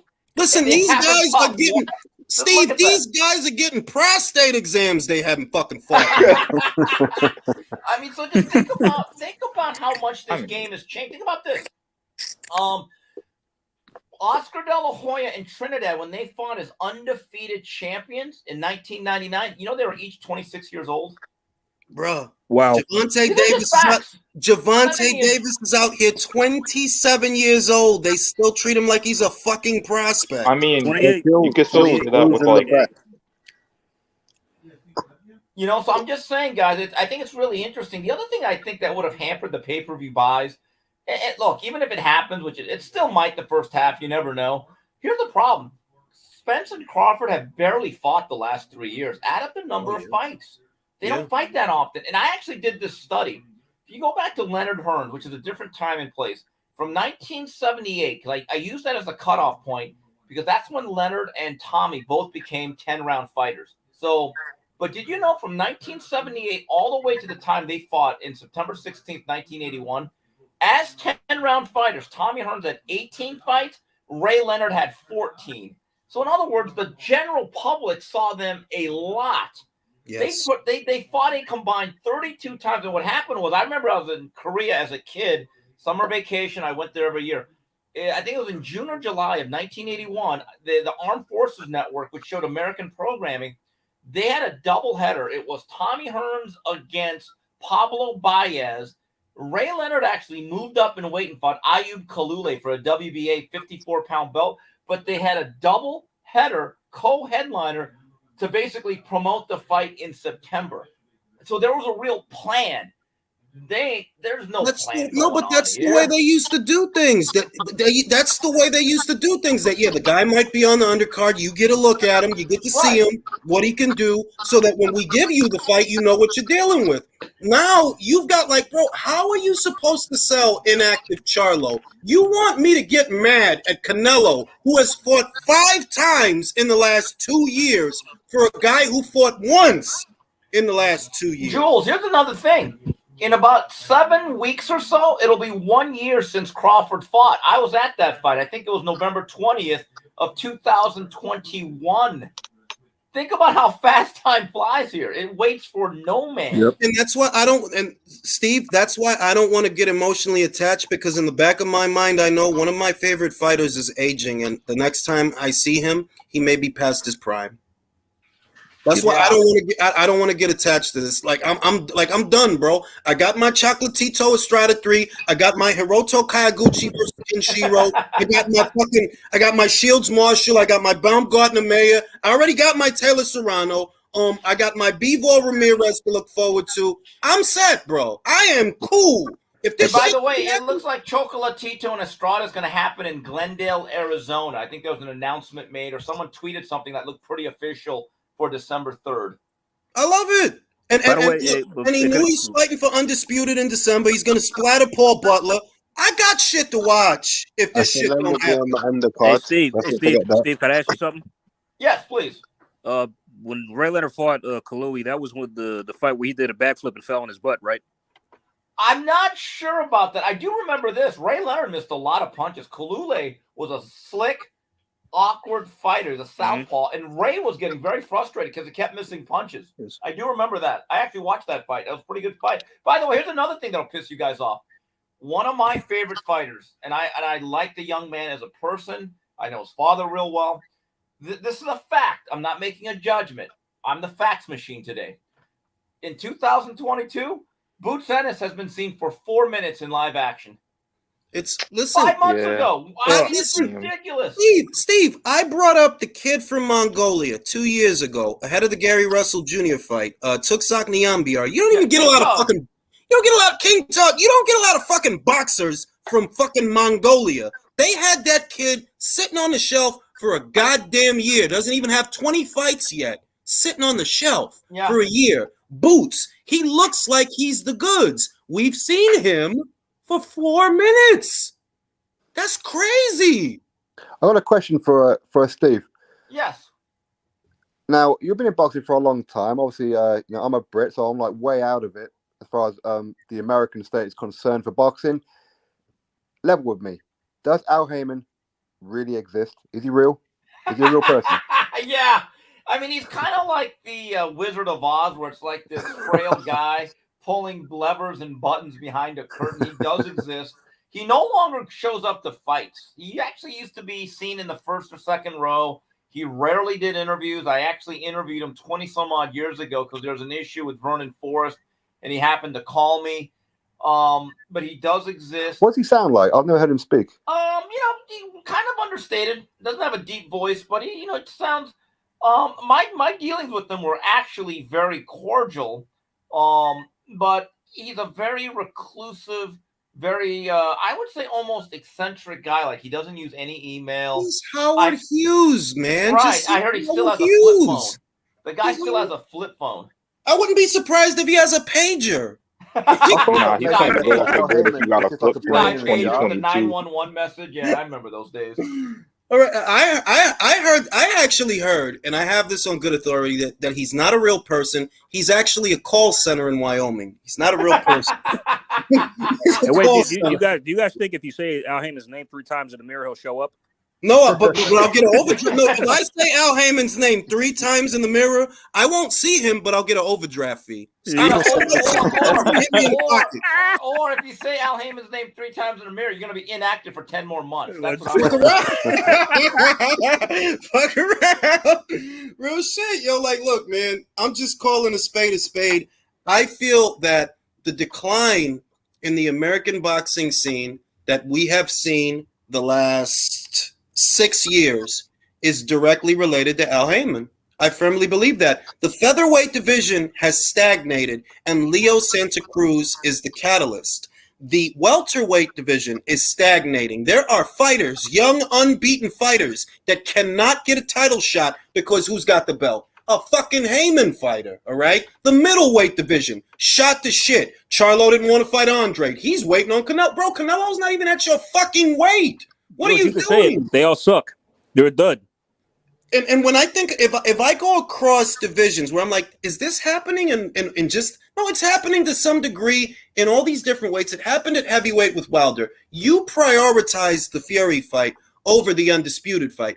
I'm going to come right out and say that $50 million email, that was bullshit, all right? Anybody that believes that was bullshit, all right? I got a bridge to sell you in Brooklyn. Exactly. Showtime didn't offer Wilder any deal, any exclusivity deal worth $50 million, but they're going to pony up $50 million for Joshua, who they don't have under. No, bro. You would have to be slow to believe that shit. Didn't they say the fight was from BT Sport? Yes, yeah. Frank Warren is on camera. He spoke with Boxing Social, and the plan was for BT Sport to buy the rights for the fight, which is a non-starter because Joshua was under contract with Sky exclusively, and that was $100 million deal. So he was not that you had $50 million. I think it was all bullshit.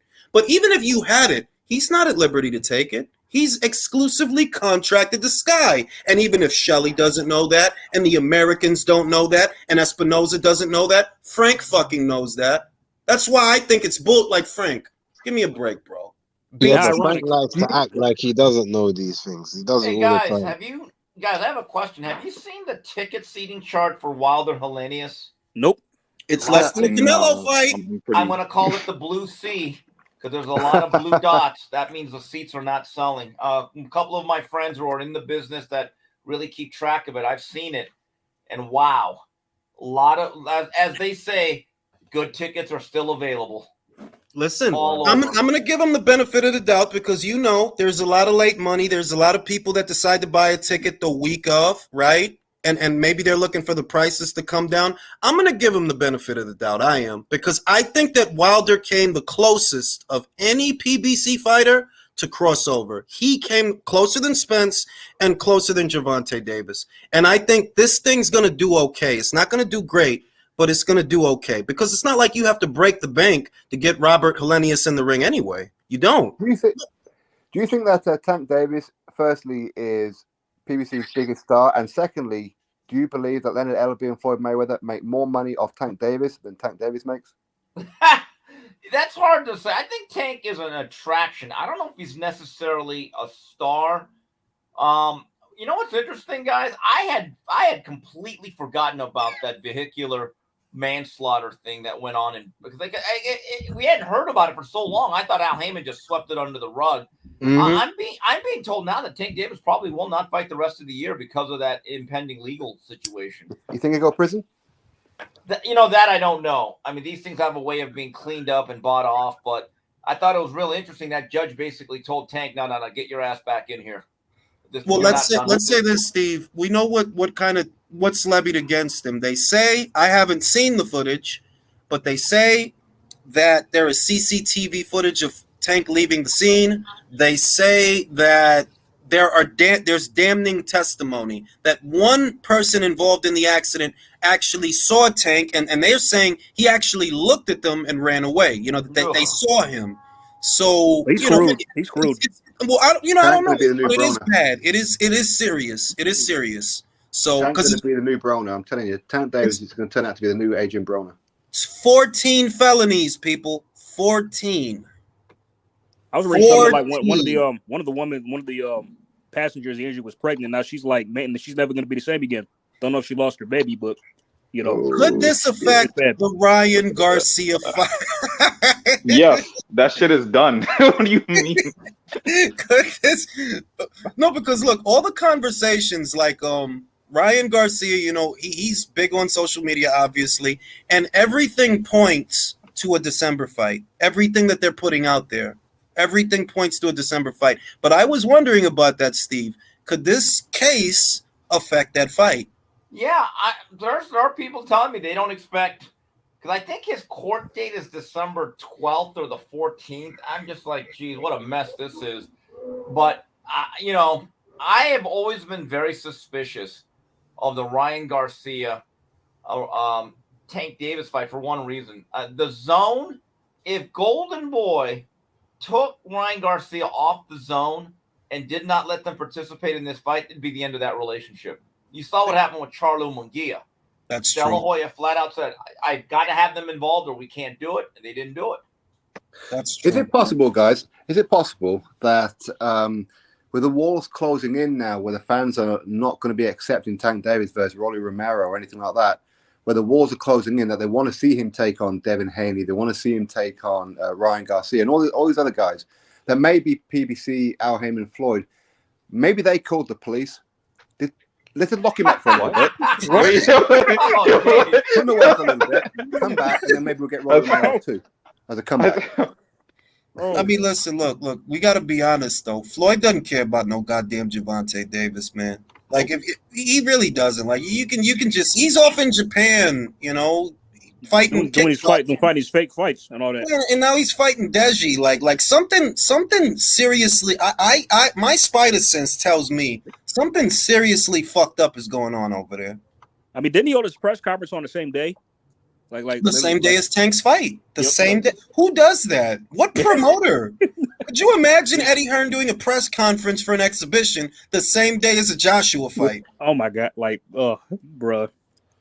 Something's going on. I don't know what it is, but I get the sense that they're in a worse way than people realize because they've bounced from network to network. They went from it. They always had a relationship with Showtime, obviously, but they went from NBC over to Spike, I think it was. They were on Spike for a while, and then they jumped into bed with Fox, and I was like, well, there's nowhere really for you to go. Remember this. What happened was in 2015, as they really rebranded Haymon as the PBC, they did a series of time buys with ESPN, CBS, NBC, and Spike, like you said. The original plan, and I wrote about this long ago for Max Boxing, was that they were trying to drive everyone out of the business by monopolizing all the airtime. And one of the ways they did it with the Waddell and Reed money was to overpay all the talent, so all the talent would go to PBC. Because remember, They started signing guys like Carl Frampton. Yeah. And they went on a spending spree, and they raised the market. They made it the business very difficult for a lot of other people. In fact, they made it difficult for other matchmakers to sign 4- and 6-round fighters for their prospects. But here's what the problem. The scorched earth policy didn't work. And within a year or two, ESPN bowed out, then CBS bowed out, then NBC bowed out. And what happened is that then Al had all these contracts with hundreds of fighters with exorbitant contracts. So not only was there too many fighters, they're all getting paid too much. So he could not service these guys. And you actually saw, outside of maybe a dozen or so fighters, that were really sidelined for a long time. So this market, I've always said there's going to be some sort of bubble that's going to burst, and we're going to have a market correction. But the problem was the zone came into existence with their own war chest, and they raised the bar. So then everyone had to re-sign their own fighters to a lot of money. That's how Crawford got his last deal with Top Rank with a $3.5 million minimum. So a lot of this began in 2015 as PBC raised the market on a lot of just mediocre fighters. And this is where we stand today, guys. They created this mess, or they were a big part of it. And that goes back to what I said about 20 minutes ago, that I firmly believe Al Haymon, just his PBC, has had an adverse effect on the sport. It's a part of the reason why the audience started to dwindle. Like, look, Jermell had a great fight earlier this year, and ideally, we should have seen him at least one more time this year so he could build off of that. Nope, we're not going to see him till January.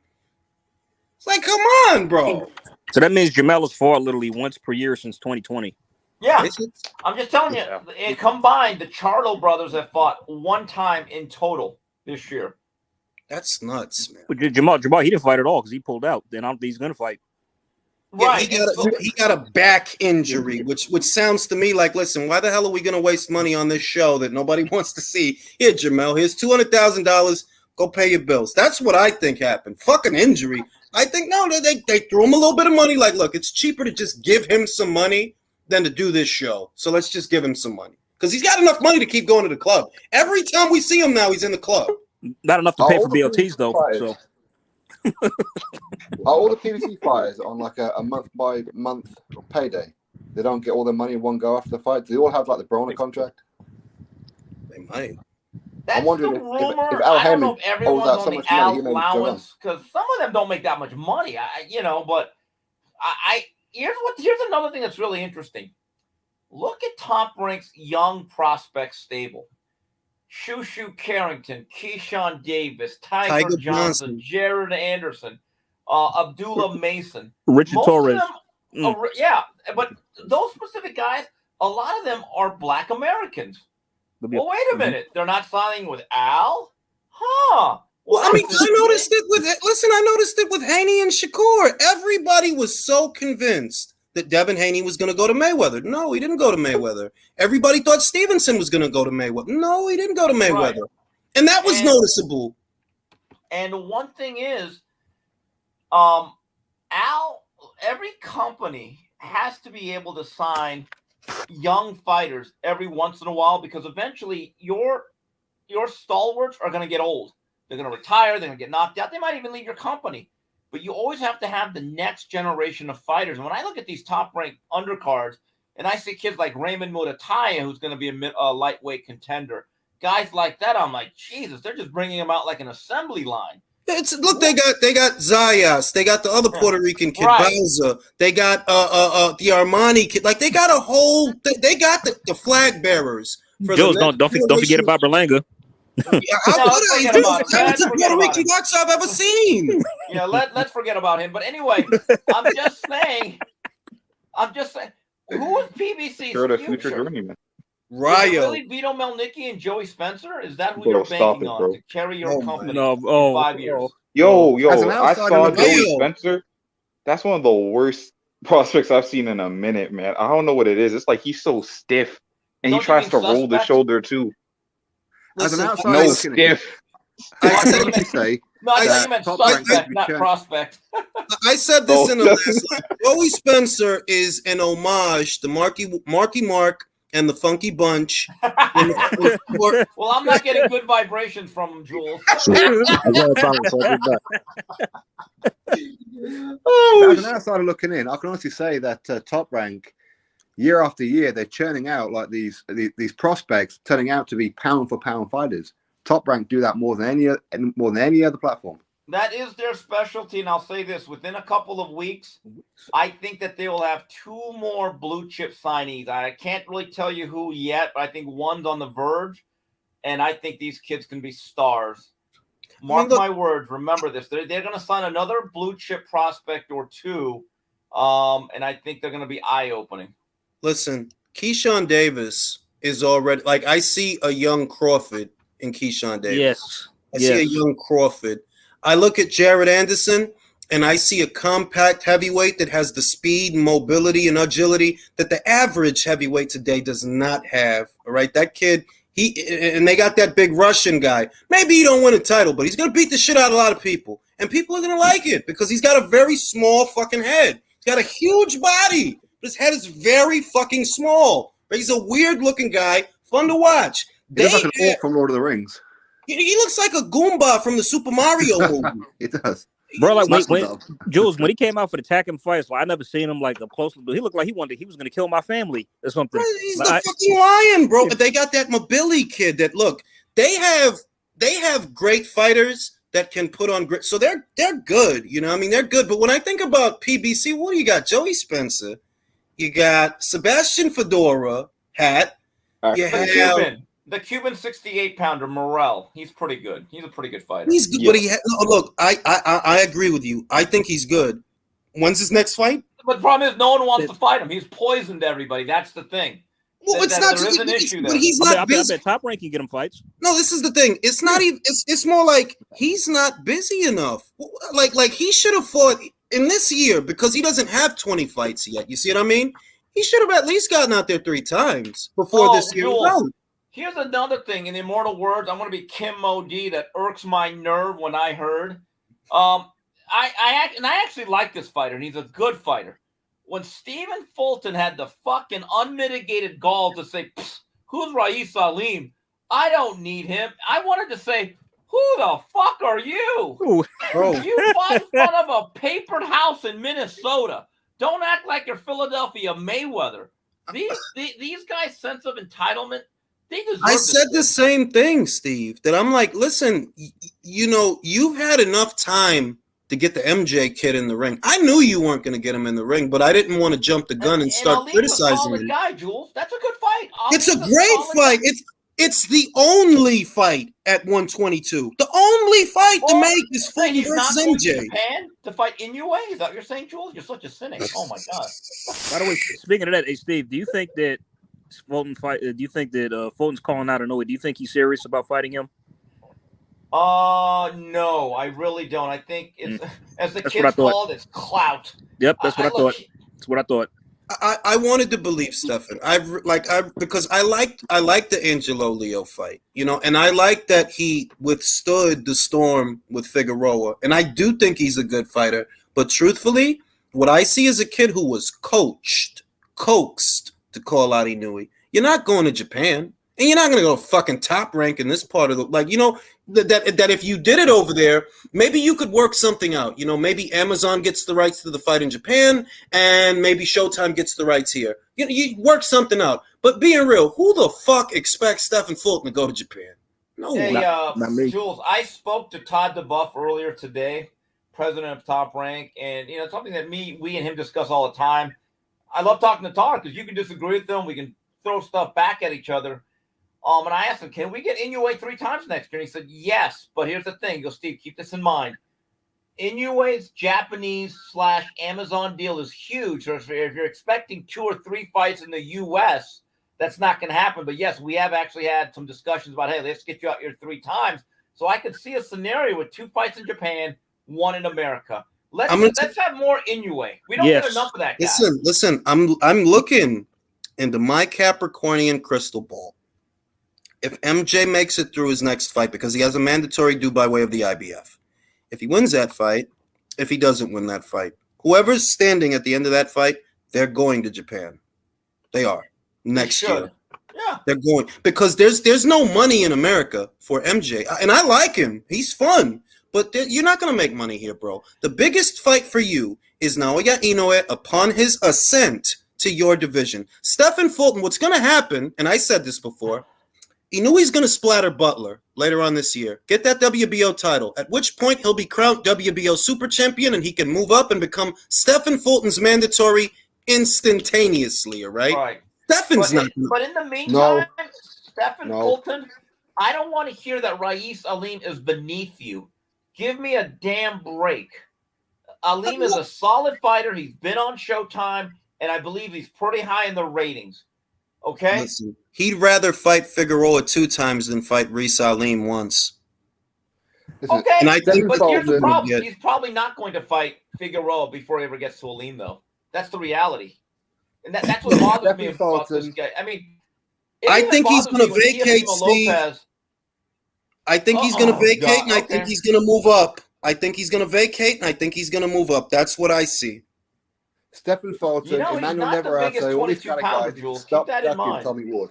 Well, not because he's outgrown the weight, even though he does balloon in weight. I have seen pictures where he looked pretty big for a super bantamweight, but not because of that. It's because if he knew he comes up here, you know, 1, he knew he's worth a lot of money. 2, he's going to be your mandatory challenger. 3, this goes to a purse bid. You better get your passport out. Top Rank's not going to play around, and Mr. Akihiko Honda, he's not going to play around. He's like, no, bro. Inoue will not go to the PBC, but you will go to Japan if this goes to purse bid. At that point, at which point he vacates and he vacates. moves up. He moves up. I just don't see the, and to me, it's the best fight and the closest fight at 122 pounds because Stephen is solid, takes a good punch, he could take a beating, and he's defensively responsible. Inoue is not a combination puncher. It's only 1 or 2 shots at a time. So it's a very interesting fight, but ultimately, I don't think it happens. Yeah. And I'm just telling you, this is why you need sanctioning bodies to protect guys like Aleem, that if he's the number 1, you say you're the mandatory, either shit or get off the pot.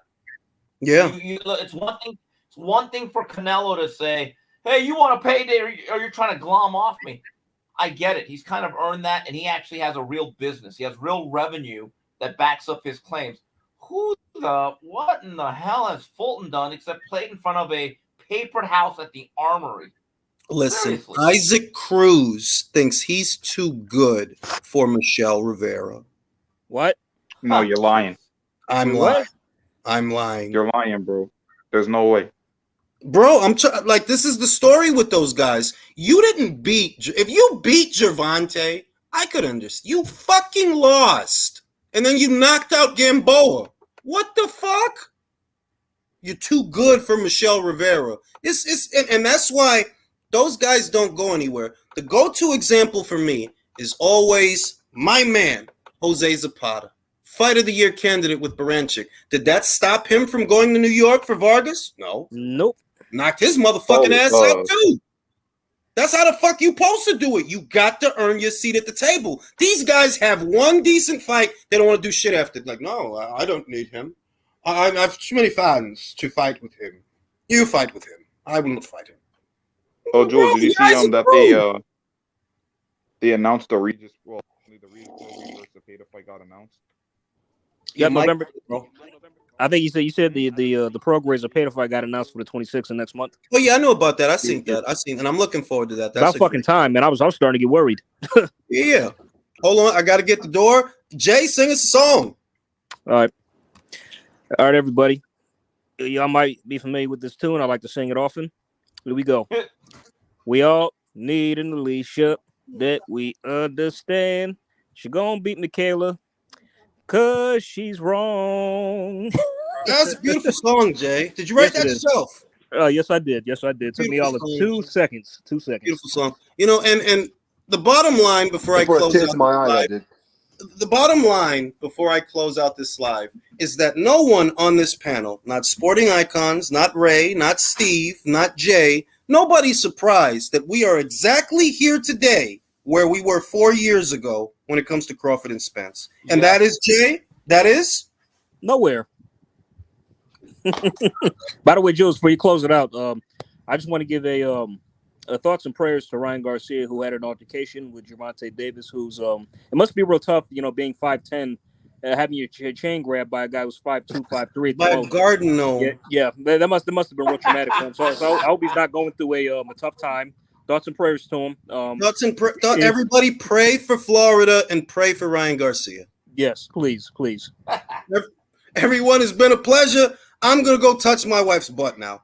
All right, guys. All right, Joe. Have a great weekend, everybody. Take care.